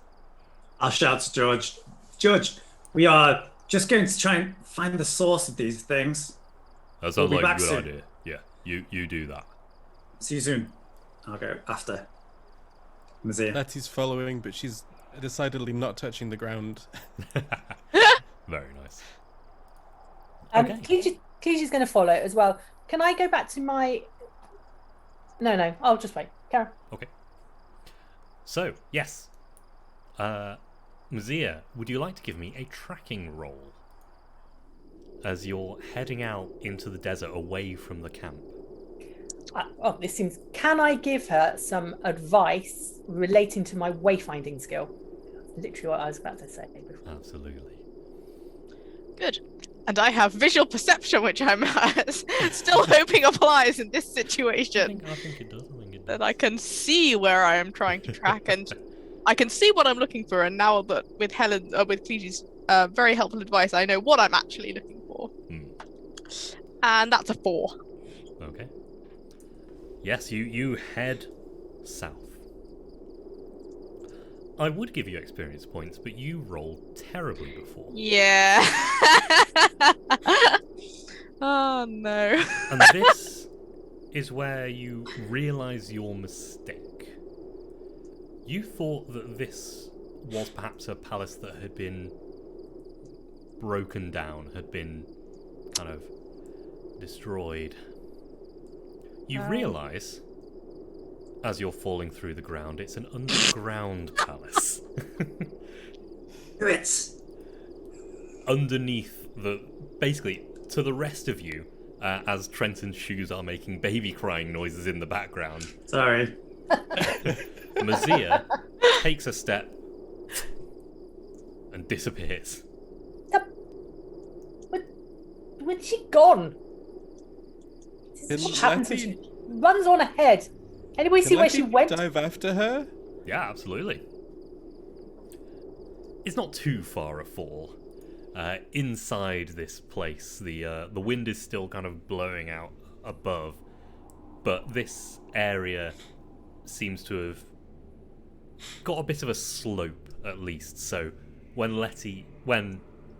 Mazia fell in, she slid down this slope, kind of going back the way you came, into this beautiful marble foyer, perhaps, this very ornate area.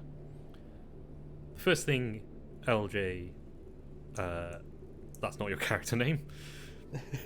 That's me, LJ. The first thing you, LJ, see, look behind you, look under your chair, and you will find The Queen of Diamonds? That is my card. the first thing you spot, Letty, is the angular mechanical dog that is sat in the middle of the floor. Puppy. This mechanical dog has a sword in its mouth. Oh, bad puppy. This mechanical dog is looking up at you. And Mazir, as you brush yourself off and get up, you also notice this. It seemed to be lying, kind of paws crossed, head on the ground. Just as you came in, the head came up. You can see behind it is a huge ornate door, covered in pictographs of some kind. You alright? Yes, I am very pleased. I said that there was a marble palace, and there is. This is good. This is good. Less good that I fell through a hole, but still good. Clegie and Trenton kind of join in, sliding down this sand slope. Well, this is a great find. Congratulations, Mazia. I mean, I didn't know you knew it was here. Neither did I, until I fell down the hole. But I still found it, and that's counts for something. Yes, absolutely. Metal dog. Still vaguely awake. Possibly has a sword. How's it holding the sword? Is it holding it like this? Like this? Or like... Yeah, it's holding the hilt in its mouth, and it is poking out to one side. So when it tilts its head Like a one way, it pirate. kind of clink against the floor. That's a That's lovely adorable. looking sword, I must say. Is there a reason why the dog's holding it?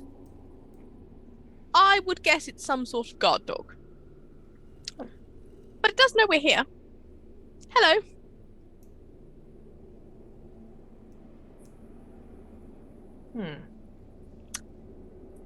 Trenton, If I- any good with mechanical dogs? You I might be able to figure out what this is. Yeah, I will. Have I had any experience with mechanical animals? I Especially mean, mechanical guard dog? Any mechanical guarding machines in general? sounds like something Vino might teach you. Yeah. So yeah, if you want to give me Absolutely. a roll. I remember Mechanical Dogs 101 distinctly. I even turned up to that class.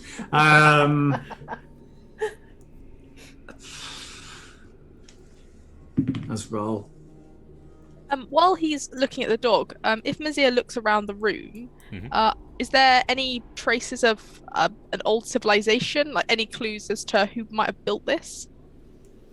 Yeah, if you also want to give me a roll.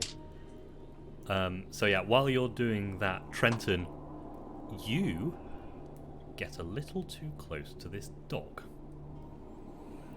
And as you do, it steps up. Kind of stands up.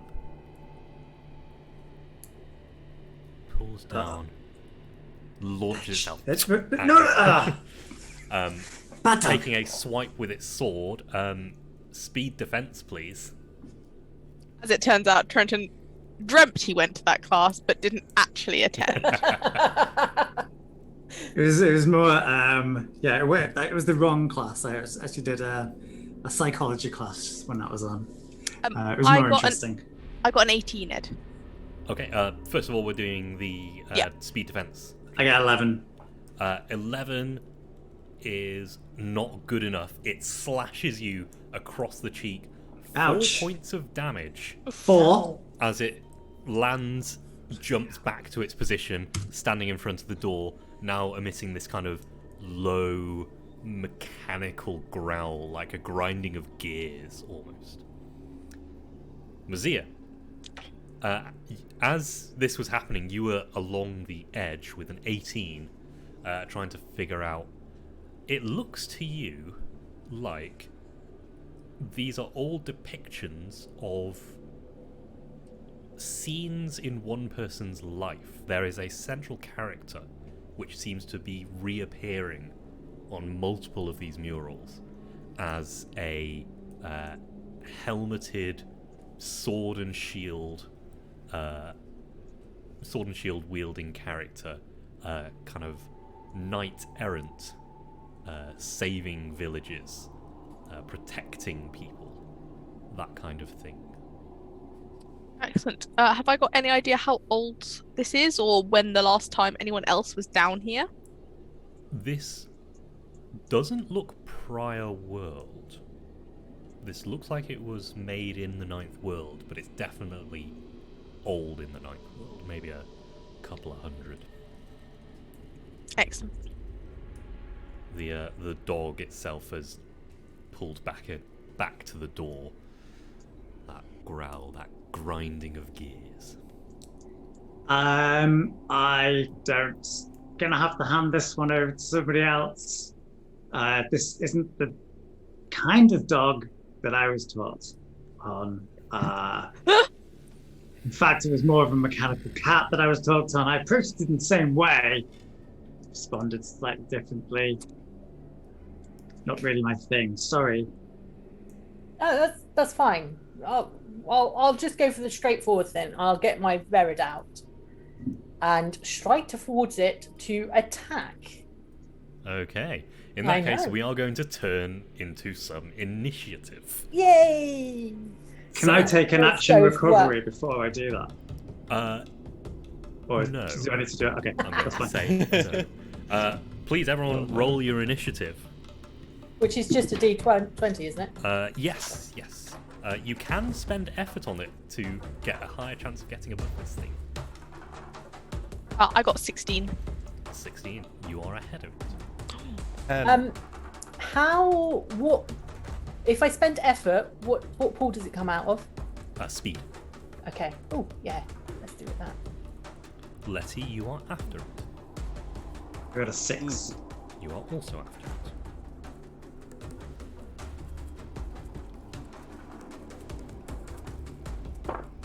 it. 19 plus 1 effort. You are well ahead of it. Damn it! Waste of effort. It's never a waste of effort because it's a higher chance. Mm-hmm. But yes, you and Mazia are up first. Well, I think as Clegy is the one initiating, I will let him. Yeah, absolutely. Okay, so Verid out, going straight for an attack. Yeah. Remind me what I have to do. Yes. You need to roll against it. It is a level 5 creature, so you need a 15 or more to hit it currently. Okay, but I can put in 2 things of effort. Yes, indeed, to bring it down to Okay, 9 hold or on, or I could use 1 effort to do more damage if I think I hit it. Let me see. No, okay. Yeah, I'll do 2 effort to hit it, I think. Yeah, absolutely.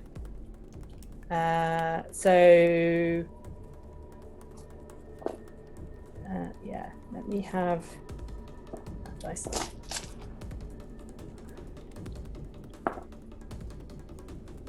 10.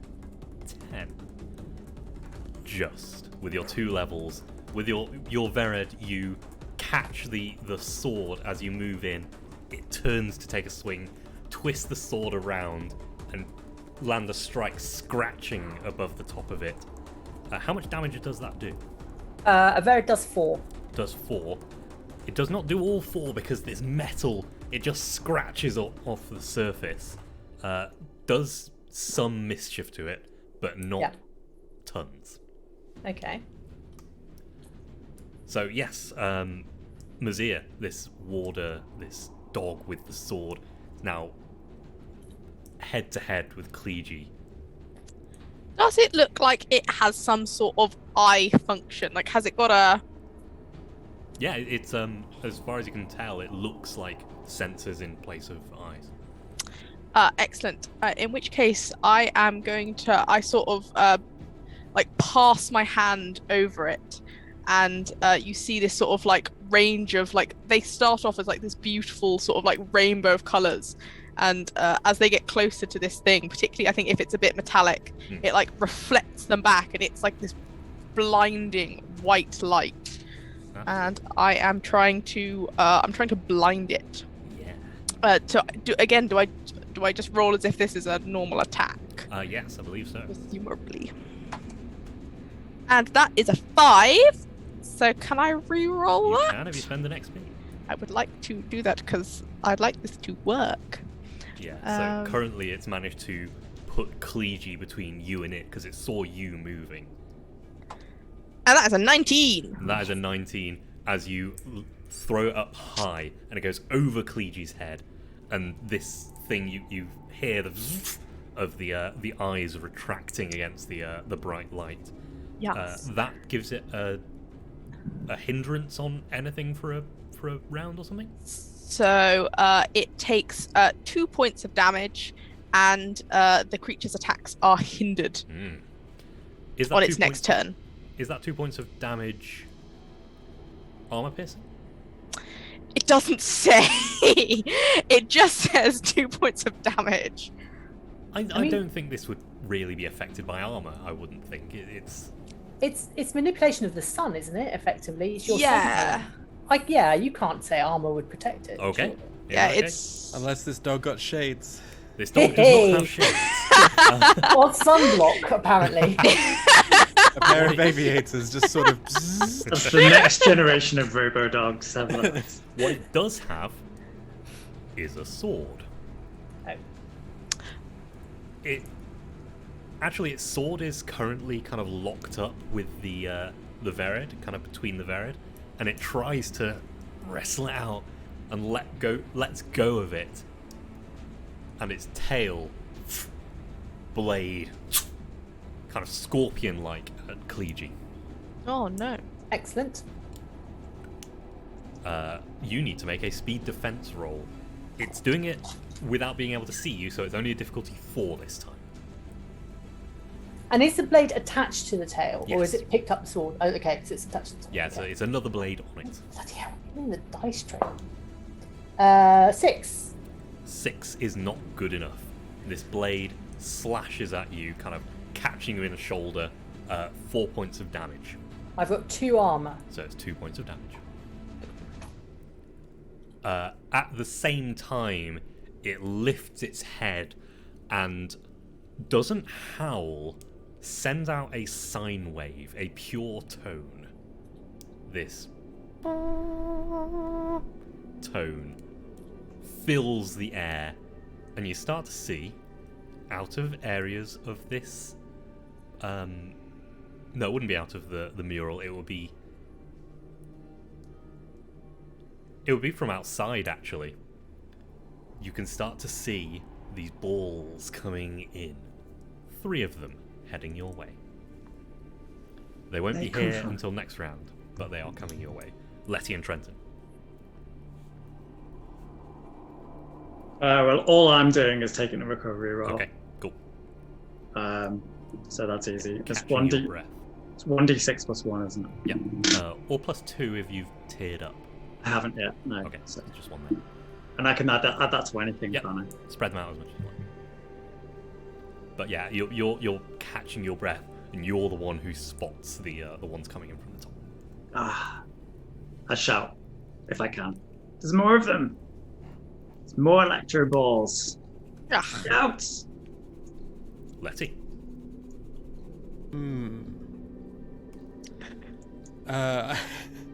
Well, if they're, I was thinking my only attack is an area attack, and would also hurt Kleegi, but now there's more targets, There are. which is very handy.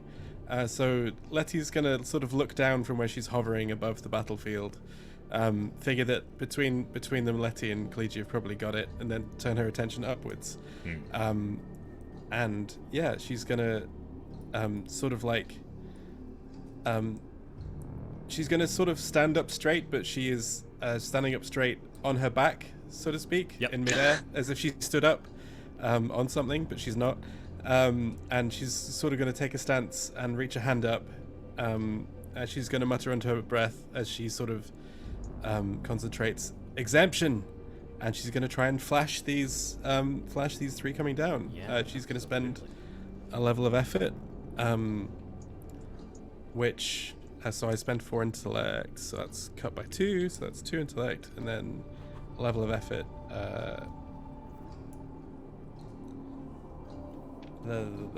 So that takes me down by a 3rd one, so that's bringing me down to I'm at 6 intellect. Whoops. Whoops. And if I spend a level of effort, flash does 2 extra damage. Okay. And one of those is guaranteed. Absolutely. Okay, I'm trying to roll a handful of dice again. Why do I keep doing this?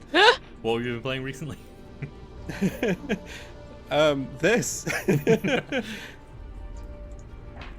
Oh no. That's a 1. Lovely. Good to hear.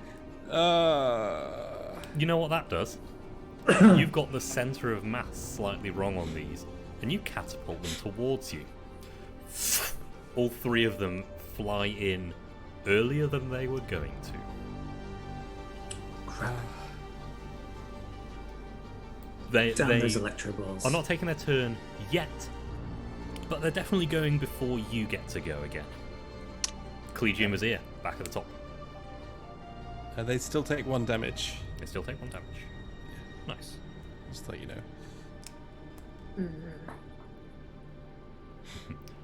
So yeah, Collegium, you're there with a sword in between your Verid blades, which has been let go by this dog, and it's just slashed you on the shoulder.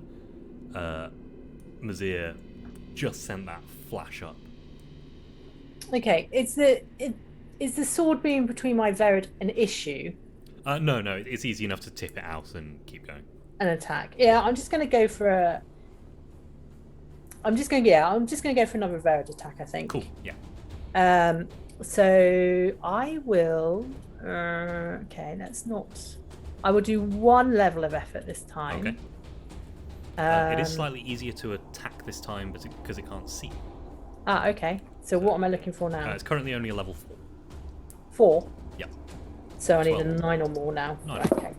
11. Yes! 11. So yes, you catch it, the tail this time, as it comes back for another strike.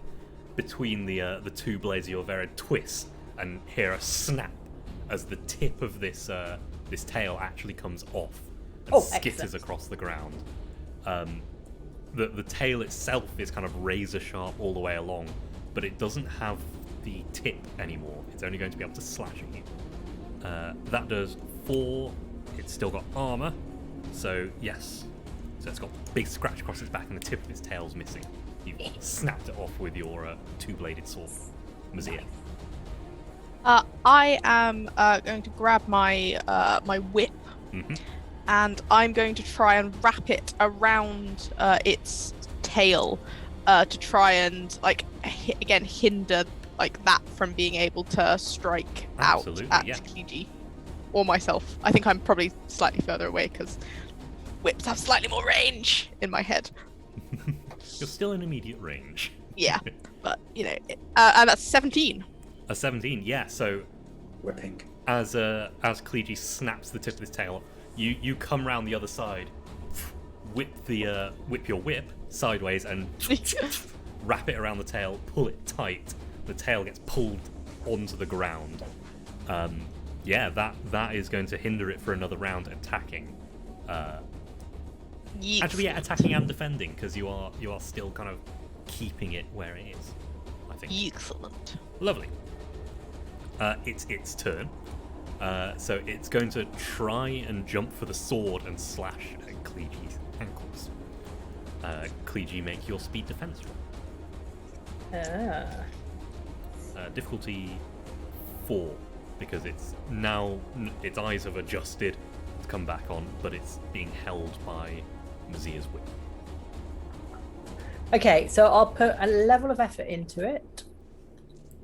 Okay. I think. So, So that'll take it down to difficulty 3, won't it? 9 or more. Okay. 16. 16. Yes, absolutely. So yeah, another swift dodge out of the way.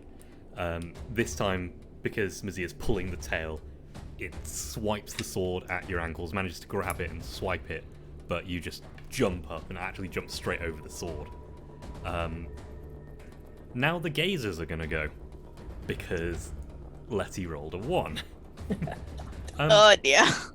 There, everyone. Letty, Trenton, and Mazir, would all of you please make a speed defense roll as 3 lasers. These do seem to be the laser shooting kind of gazer. Good. Can I put a level of effort into that as You well? can.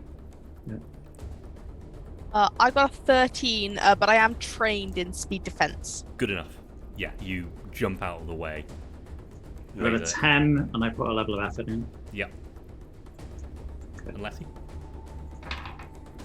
19, and I also put a level of effort in, nice. which is completely not necessary. So yes, you 3 laser burns on the mural behind. Letty, you get a minor effect from your dodge if you can think of something.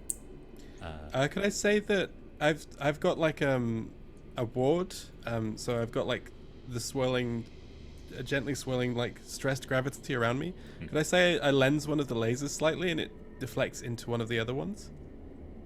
Or is that too big an effect?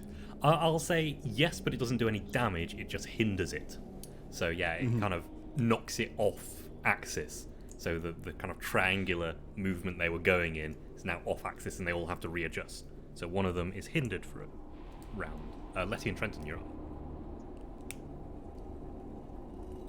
on. Do you want to go? I was going to say, do you want to go because you forfeited your last round? Yeah, sure. Okay, now I know that this isn't. It's possible that I'm like, oh yeah, it's one of these now. It's one of these dots, one of those dots, not the one I originally thought. Can I try and deactivate it with my distant activation thing? You can try. Yeah, I mean it's moving.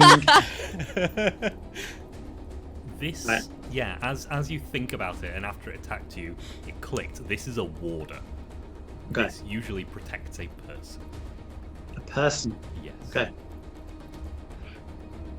But there's no like sarcophagi or anything around here. No, just the door in the back of the room.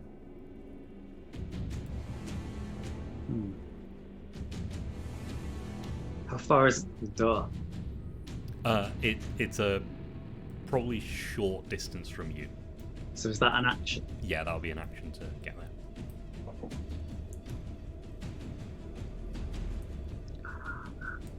You want to make a run for the door, don't you? I want to make a run for the door, but I also want to turn this dog off. That's a weird sentence. I'm gonna make a run for the door. Okay. Yeah, I'm gonna- easy enough for you to skirt around the fight that's going on, Yeah. and you find yourself pressed against this door. These ornate carvings in it. This one seems to be the central image of this person. Can I open the door? Not this round. Okay. Sorry. Okay. Letty.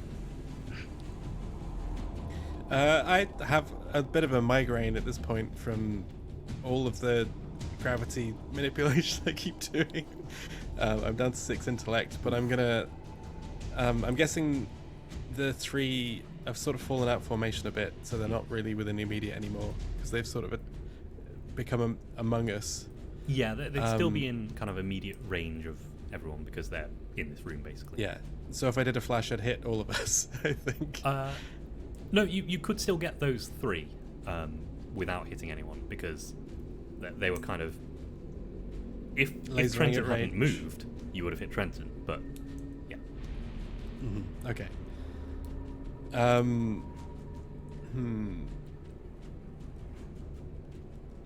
I think Letty like sort of shakes her head, like as if to try and clear her head a bit, and then she goes, fuck it, and pulls out a knife and she leaps at one of them. Nice. One of the gazers. One of the gazers, yeah. Nice. Absolutely, yeah. Give me that roll. Cool. I'm going to spend a level of speed effort. What Gazer weapon are you like someone who gazes. I'm using my red-handled knife. This is a light weapon, correct? So Yes. it's already easier by 1 level because you're using a light weapon. Oh wow! So Amazing. 3, 2. It's now a level 1 if you're using effort. Oh, incredible! I need this. 3 Give or this more. to me. 11. 11. Easy, easy, easy. Predictable pattern. You just catch it, scratching across, like levering off a panel, revealing some wiring underneath. That's 2 damage, correct? Yes. Absolutely. Yeah. Okay. Back to the top, Collegium Vizier.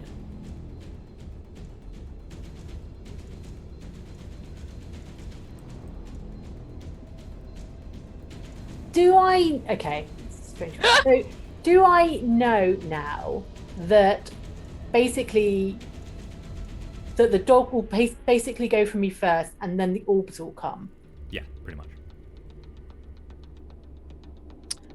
Does the dog look in any way more interested in Trenton now that he's trying to go through the door?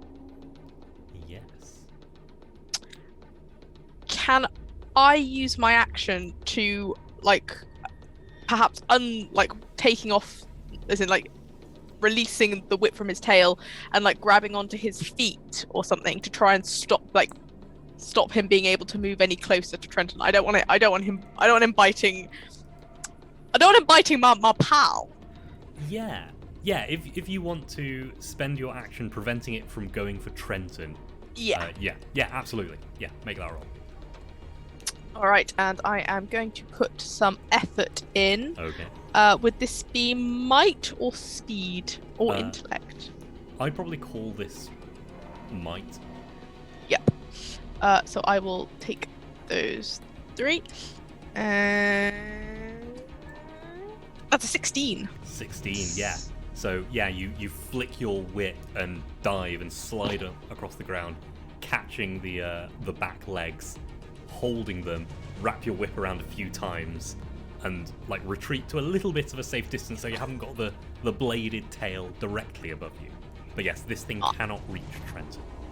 Yes, gotta protect the students. They're our future. Has it actually turned to go for Trenton? You saw the head follow Trenton as Trenton got close to the door. But only the head, not the whole body. Am I able to defer my turn? Yeah, absolutely. Until... Do I have to tell you when, or can I just tell you when I want to jump in again? Just, let me know when you want to jump in again. Yeah, I'd like to defer my turn. Cool, yeah. The warder tries to lunge for Trenton, gets pulled back by Mazir, and instead tries to go for Mazir's whip. No, my whip. Your whip. I need that whip. Mazir, I'm going to need a speed from you, or you can let it go, and you don't need to make the roll.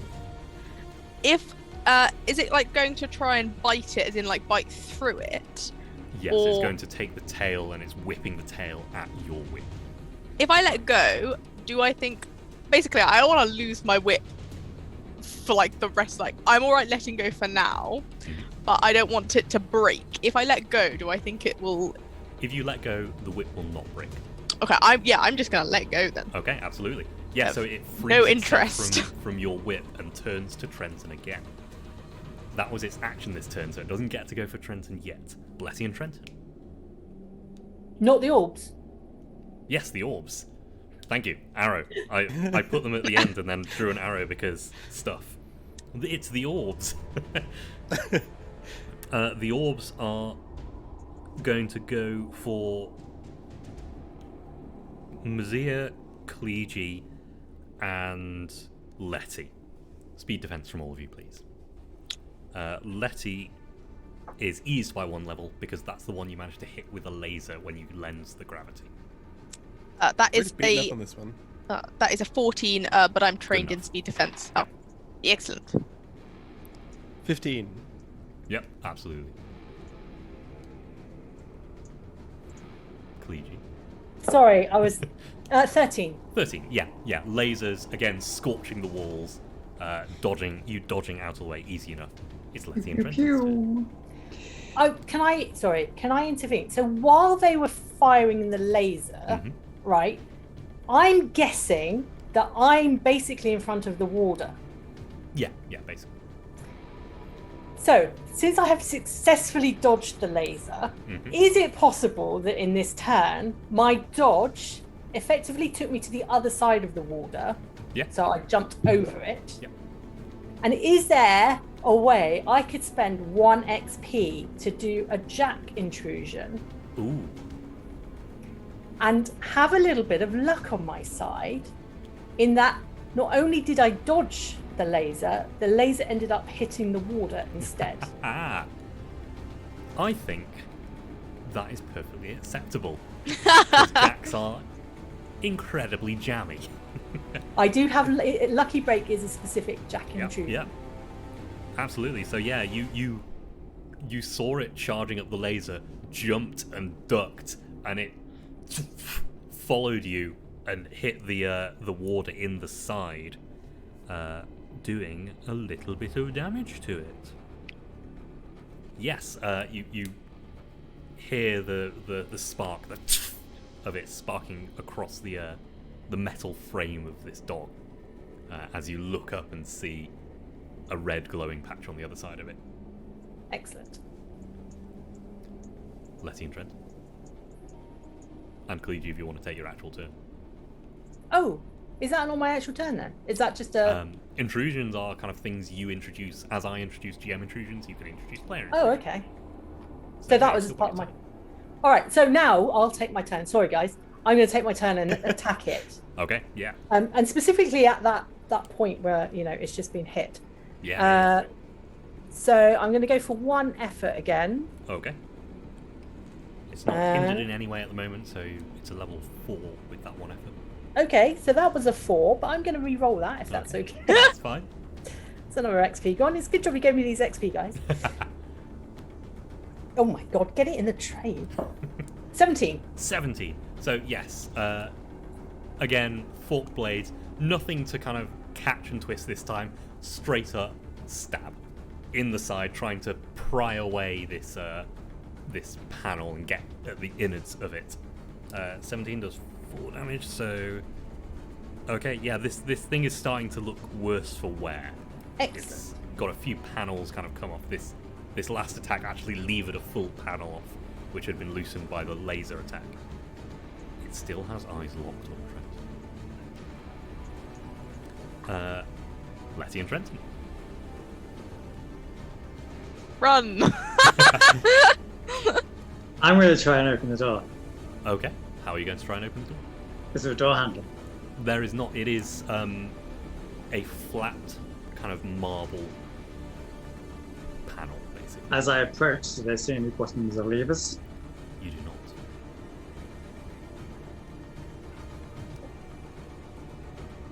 I don't know then. I'll touch it. I'll touch the door and I'll try and slide it up, down, left, right.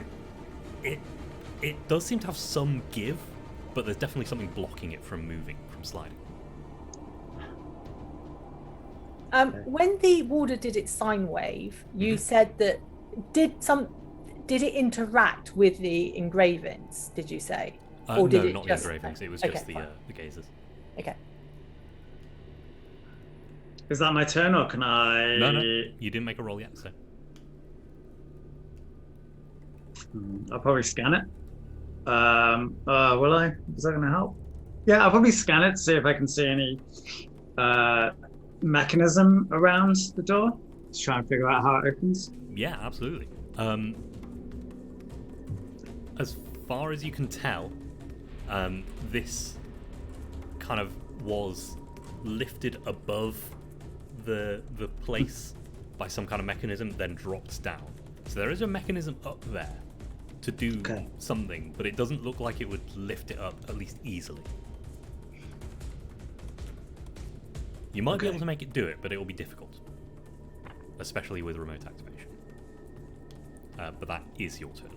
Yeah. That's what I'll be getting ready to do, though. Cool. Trying to ignore the fact that there's a dog about to kill me from behind. Lovely.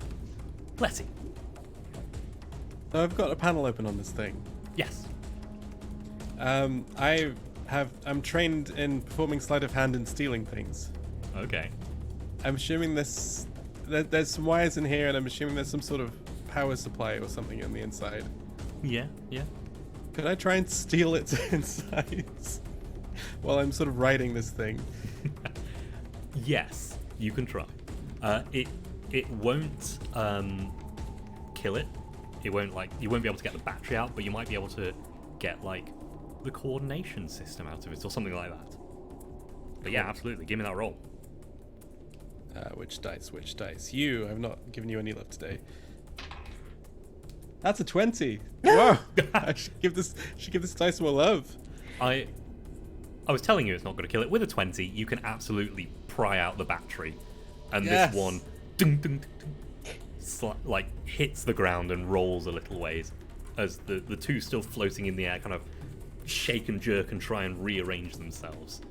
They seem to have trouble when there's only two of them. I like the idea that you're like, I'm going to pull this wire, I'm going to pull this wire. Oh, I've got a whole battery with it. What the? Absolutely, absolutely. Those two are both hindered because they don't have their third. Aww. Oh. Back to the top, Kliji Mazir. Okay, I'm going to...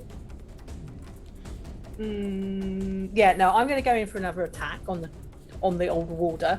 Again, trying to concentrate on the area that I've already made vulnerable. I'm going to put a level of effort in again. Absolutely. And it is a 15. A 15 is good enough. So yes. Plunging that sword into the innards, scratching away, trying to pull out wires and gears and cogs and all sorts of things. Still has a fair amount of armor, so it's not actually doing all that. Well, it's doing the same amount it's been doing the whole time. But it is starting to grind. You with that stab, the gears inside are starting to bind, and you can see its front left leg is trying to jump at Trenton and having trouble. Mazia.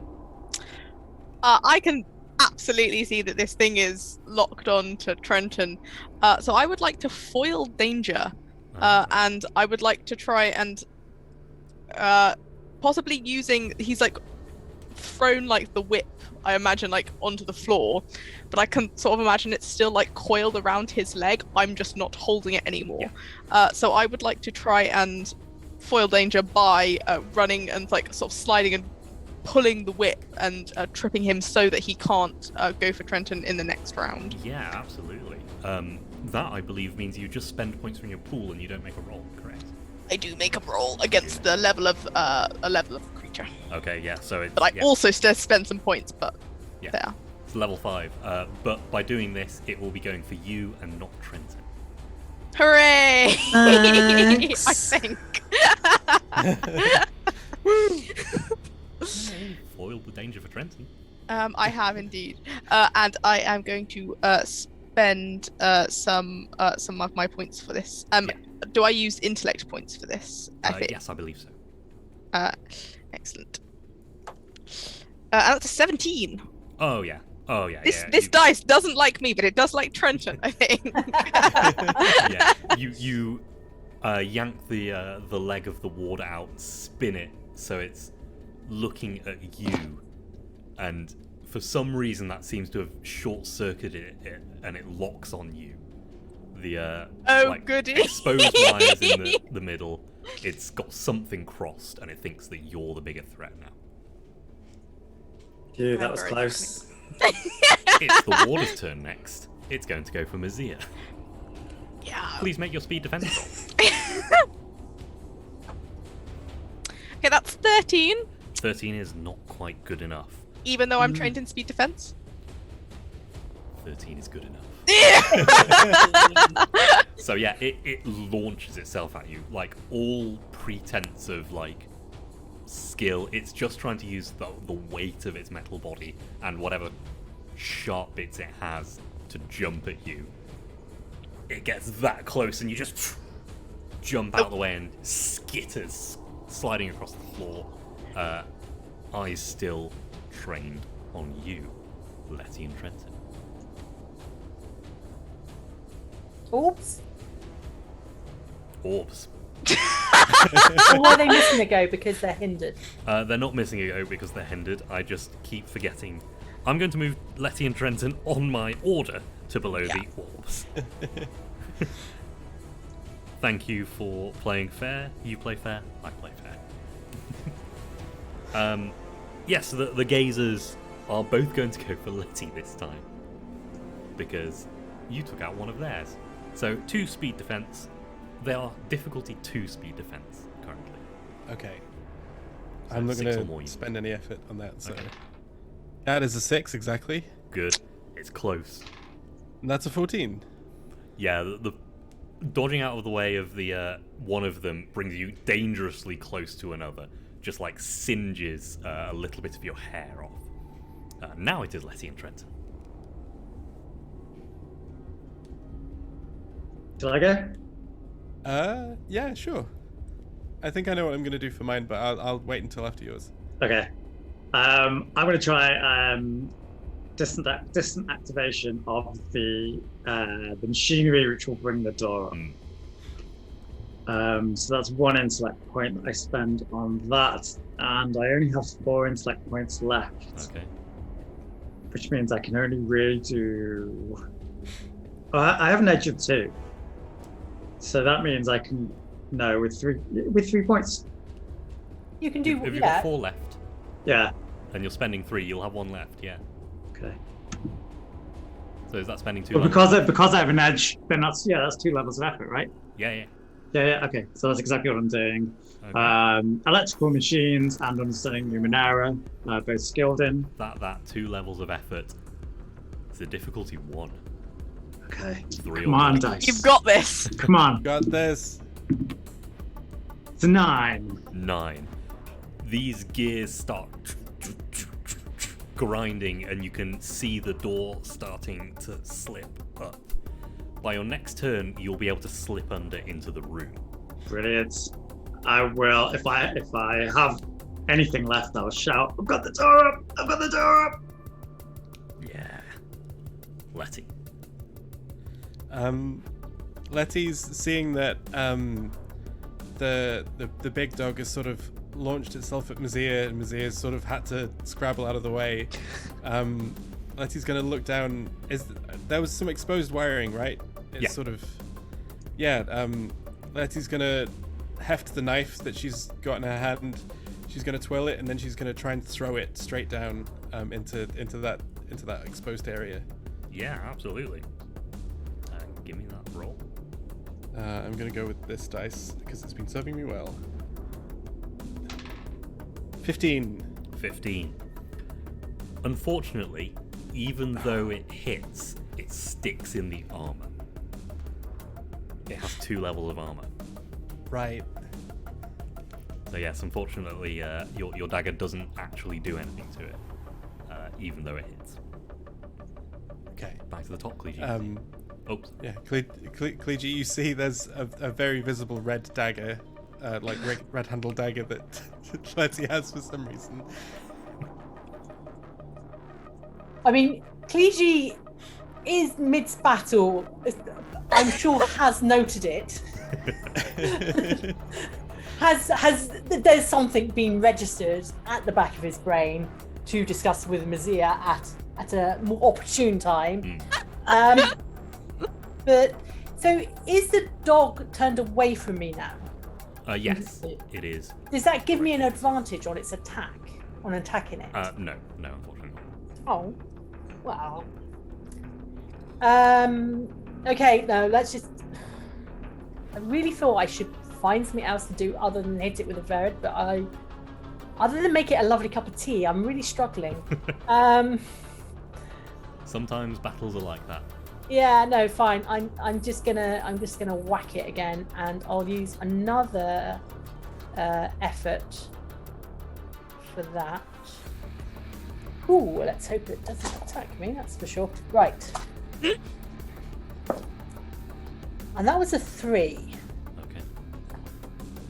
Yeah, no, this scratches off the armor. You were going for the exposed plate again, but it shifts at the last moment, and you hit on the plate next to it, scratching off, not doing anything to it, unfortunately.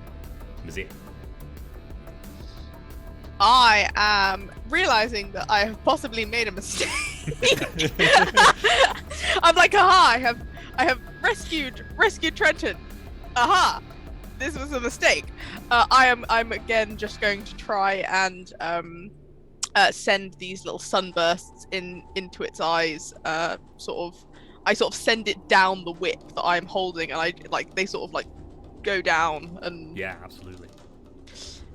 And with a 10, I don't think they do anything. He's learned He's learned against my sunbeams. Yeah, the eyes retract before the sunbeam gets off. No. And yes, even though it's going down the length of the whip, it steps off the whip and does not get hit by it.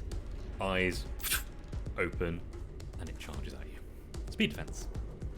Which I am trained in. You are trained in. But I've got a 7. That's definitely not good enough. It doesn't have its sword in its mouth, so again, it's just going at you with teeth. So 4 points of damage as it clamps into your leg. Reduced by any armor you may have. No. But yes, it clamps into your leg and latches on. Oh dear. The gazers go. 1 for... No, they wouldn't care about Trenton. They would still care about Letty. Letty, make your speed defense. Diff 2. Okay.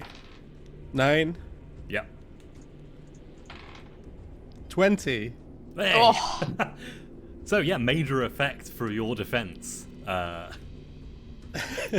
Letty's just been dodging and weaving up here, and I think it is the case that she sees what Kliji managed earlier, sort of baits one into firing on Big Dog. Okay, yeah, absolutely. Dog.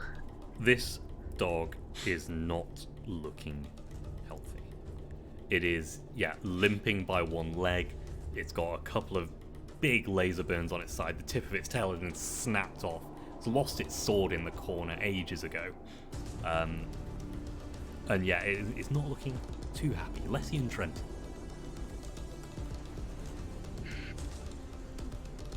The door is now high enough for you to squeeze under and see what's inside. And before I do that, though, I have a taser on a stick, right? Yep. That I made. Yep. I'm going to thrust my taser on a stick, if I can get close to the dog. Yep. Into the dog's innards, and tase the dog from the inside. Yeah. Is this a cipher or is it just a weapon? It says single-use taser cipher.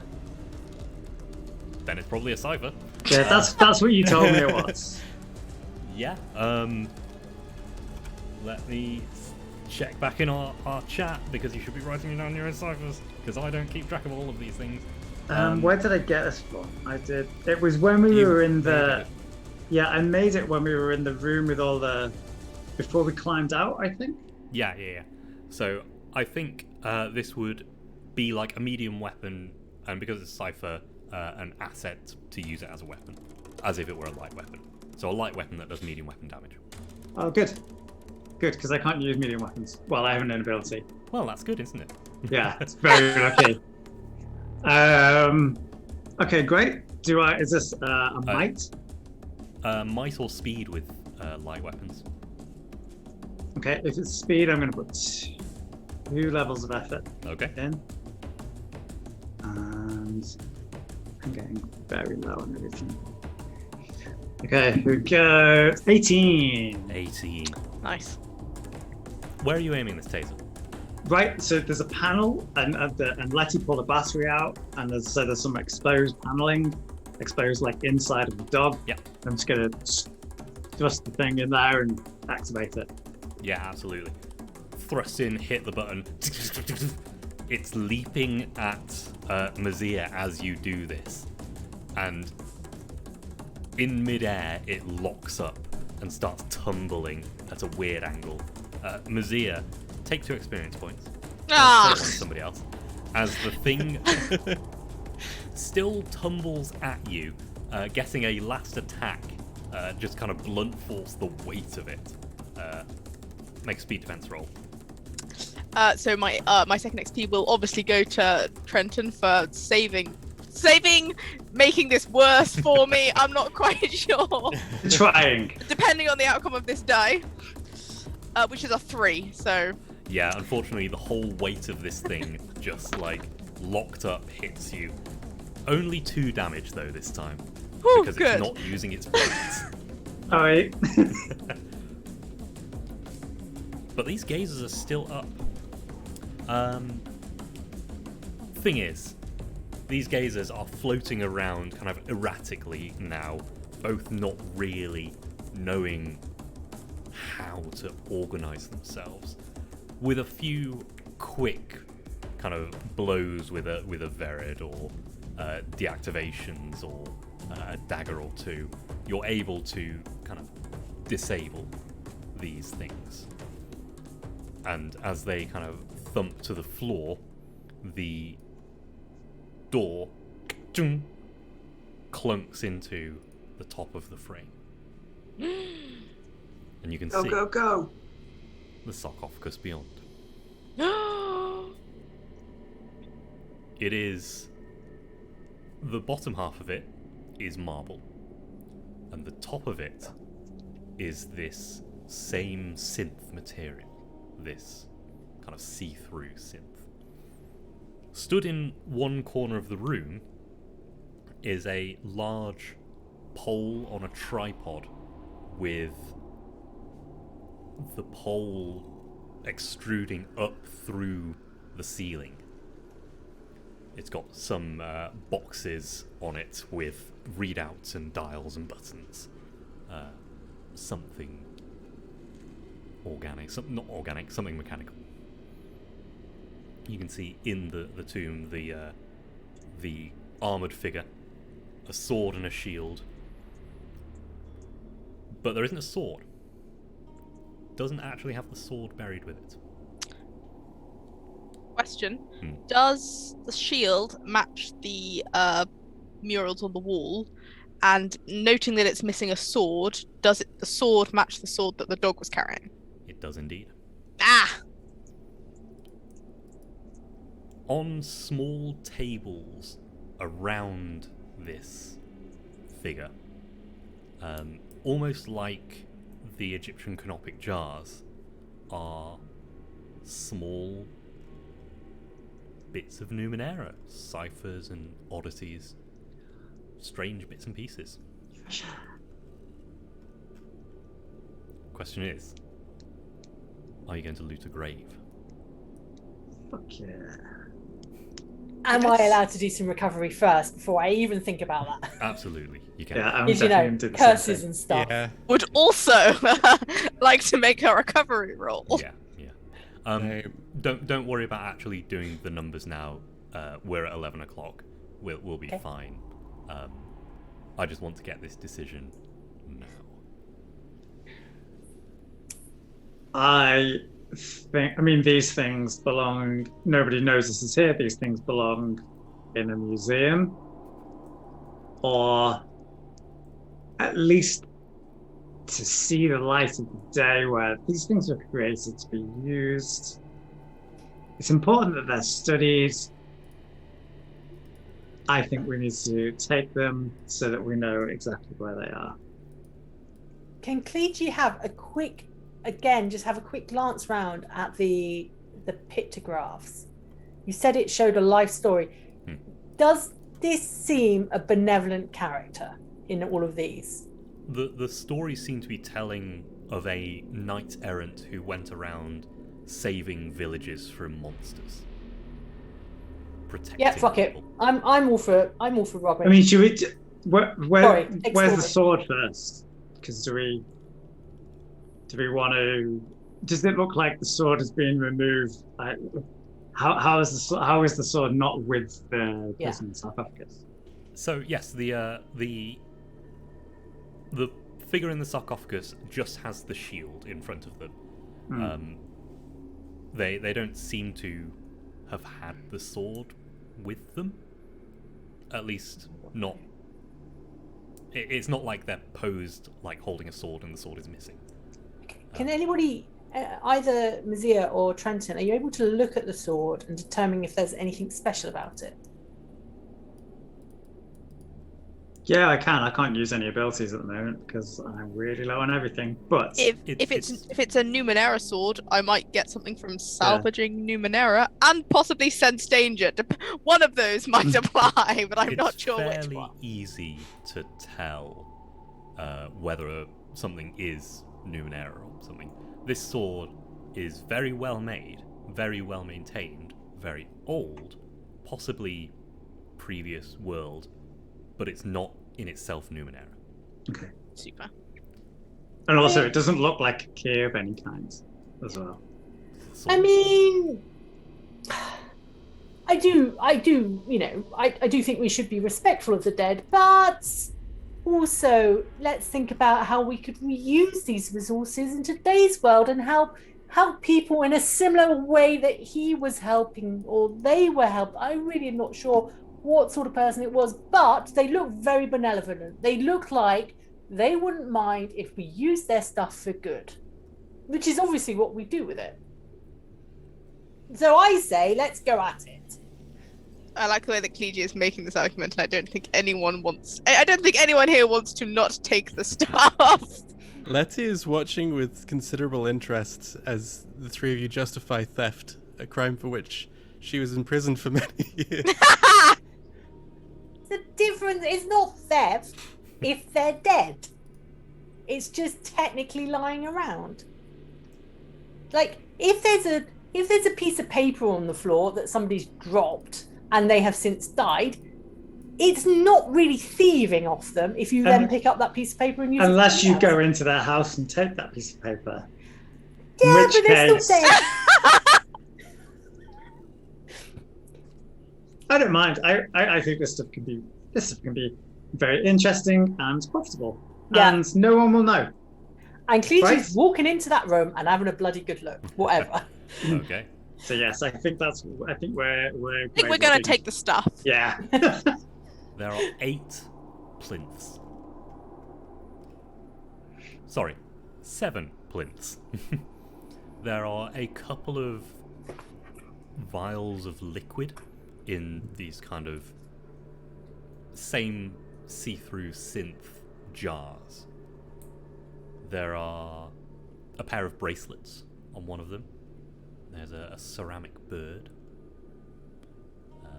A small crystal. A heart-shaped piece of synth that almost looks like wood, like it's been painted like wood. And a red dagger. A what sort of dagger? Red. Oh, Interesting. One second, I'll be back in just one sec. do I get any horrible vibes if I look around the room, and so using visual perception and sense danger, do I get any bad feelings? Does it look like if we take anything of these, it will trigger like a trap or anything like that? No need to make a roll with your sense danger. No, it doesn't look like any things kind of set up on the what's the word, plinths.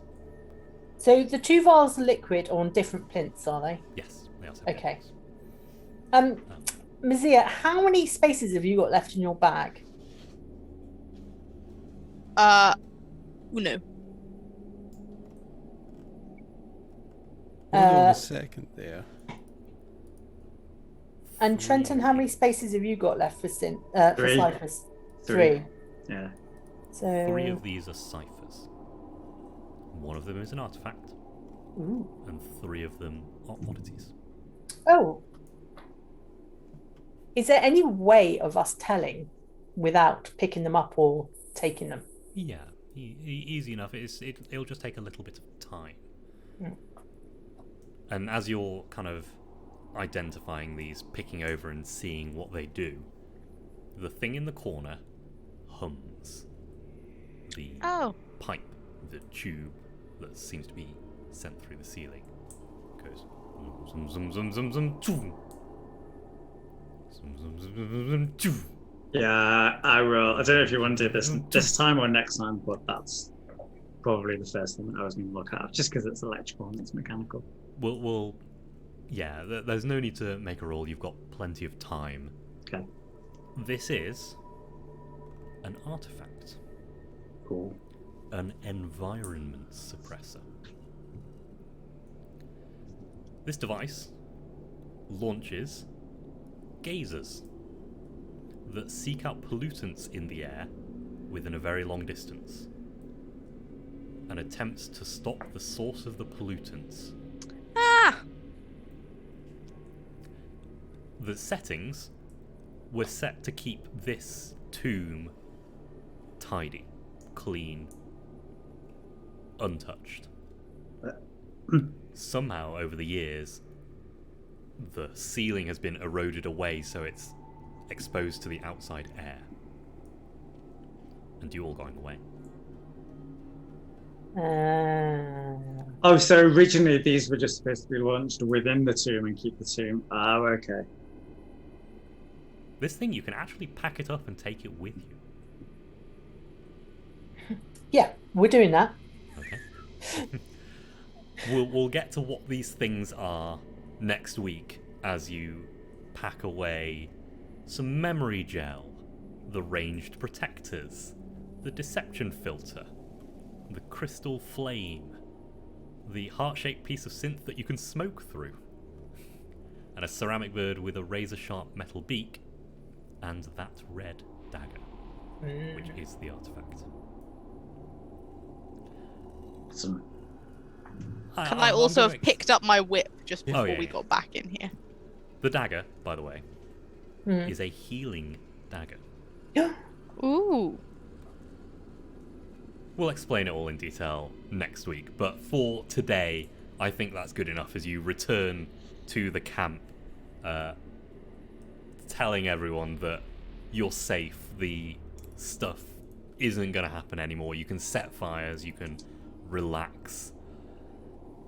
The sun hasn't started to come up yet. You might have most of a night still to get some rest before you head off back into the darkness, into the night, into the beyond.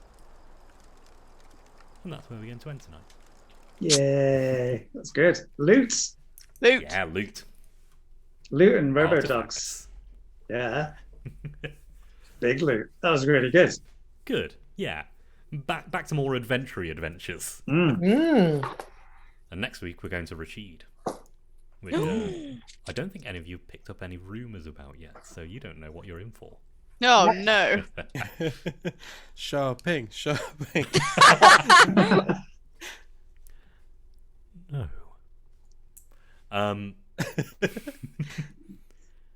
Are you going to let us know about the cycling of the artifacts, some more details and stuff? Or should we just get that off you next I'll week? send them all through, and yeah, we'll kind of go through them at the start of next session and kind of explain to everyone what was going Sweet. on. But I now need to remember how to do an outro. If you enjoyed our particular brand of chaos, come and join us on the Discord. There's a game being organised at the moment. I can't remember what it is, but it's Texas A&M University, kind of Buffy the Vampire Slayer without a Slayer. Sounds pretty cool. I wish I had time. So yeah, that's in the description below. Tomorrow, Rodrigo will be running some Blades in the Dark for the crew. All sorts of nonsense going on in Blades in the Dark. The war is continuing, and I'm not sure if it's going well, but it's going interestingly, no matter what. Friday is the usual Benefactor game, and Sunday is Lancer, so come and join us. 7 p.m. tomorrow, 8 p.m. every other day, UK time. We're going to be doing a raid. Simon, I can see, is in chat. Yes. Blades in the Dark is going. So, Simon, if you wouldn't mind setting up a raid for us, because I still don't know how to do that. But yes, we will be raiding somebody, so stick around for that. And I think that's everything we need to say. Thank you all for playing. I hope it was an enjoyable game. That was Thank great. you all for watching. And is there anything else? I always feel like I'm forgetting something. Have a good week. See you next week. Yeah, have a good week. See you next week. Goodbye. Bye. Bye.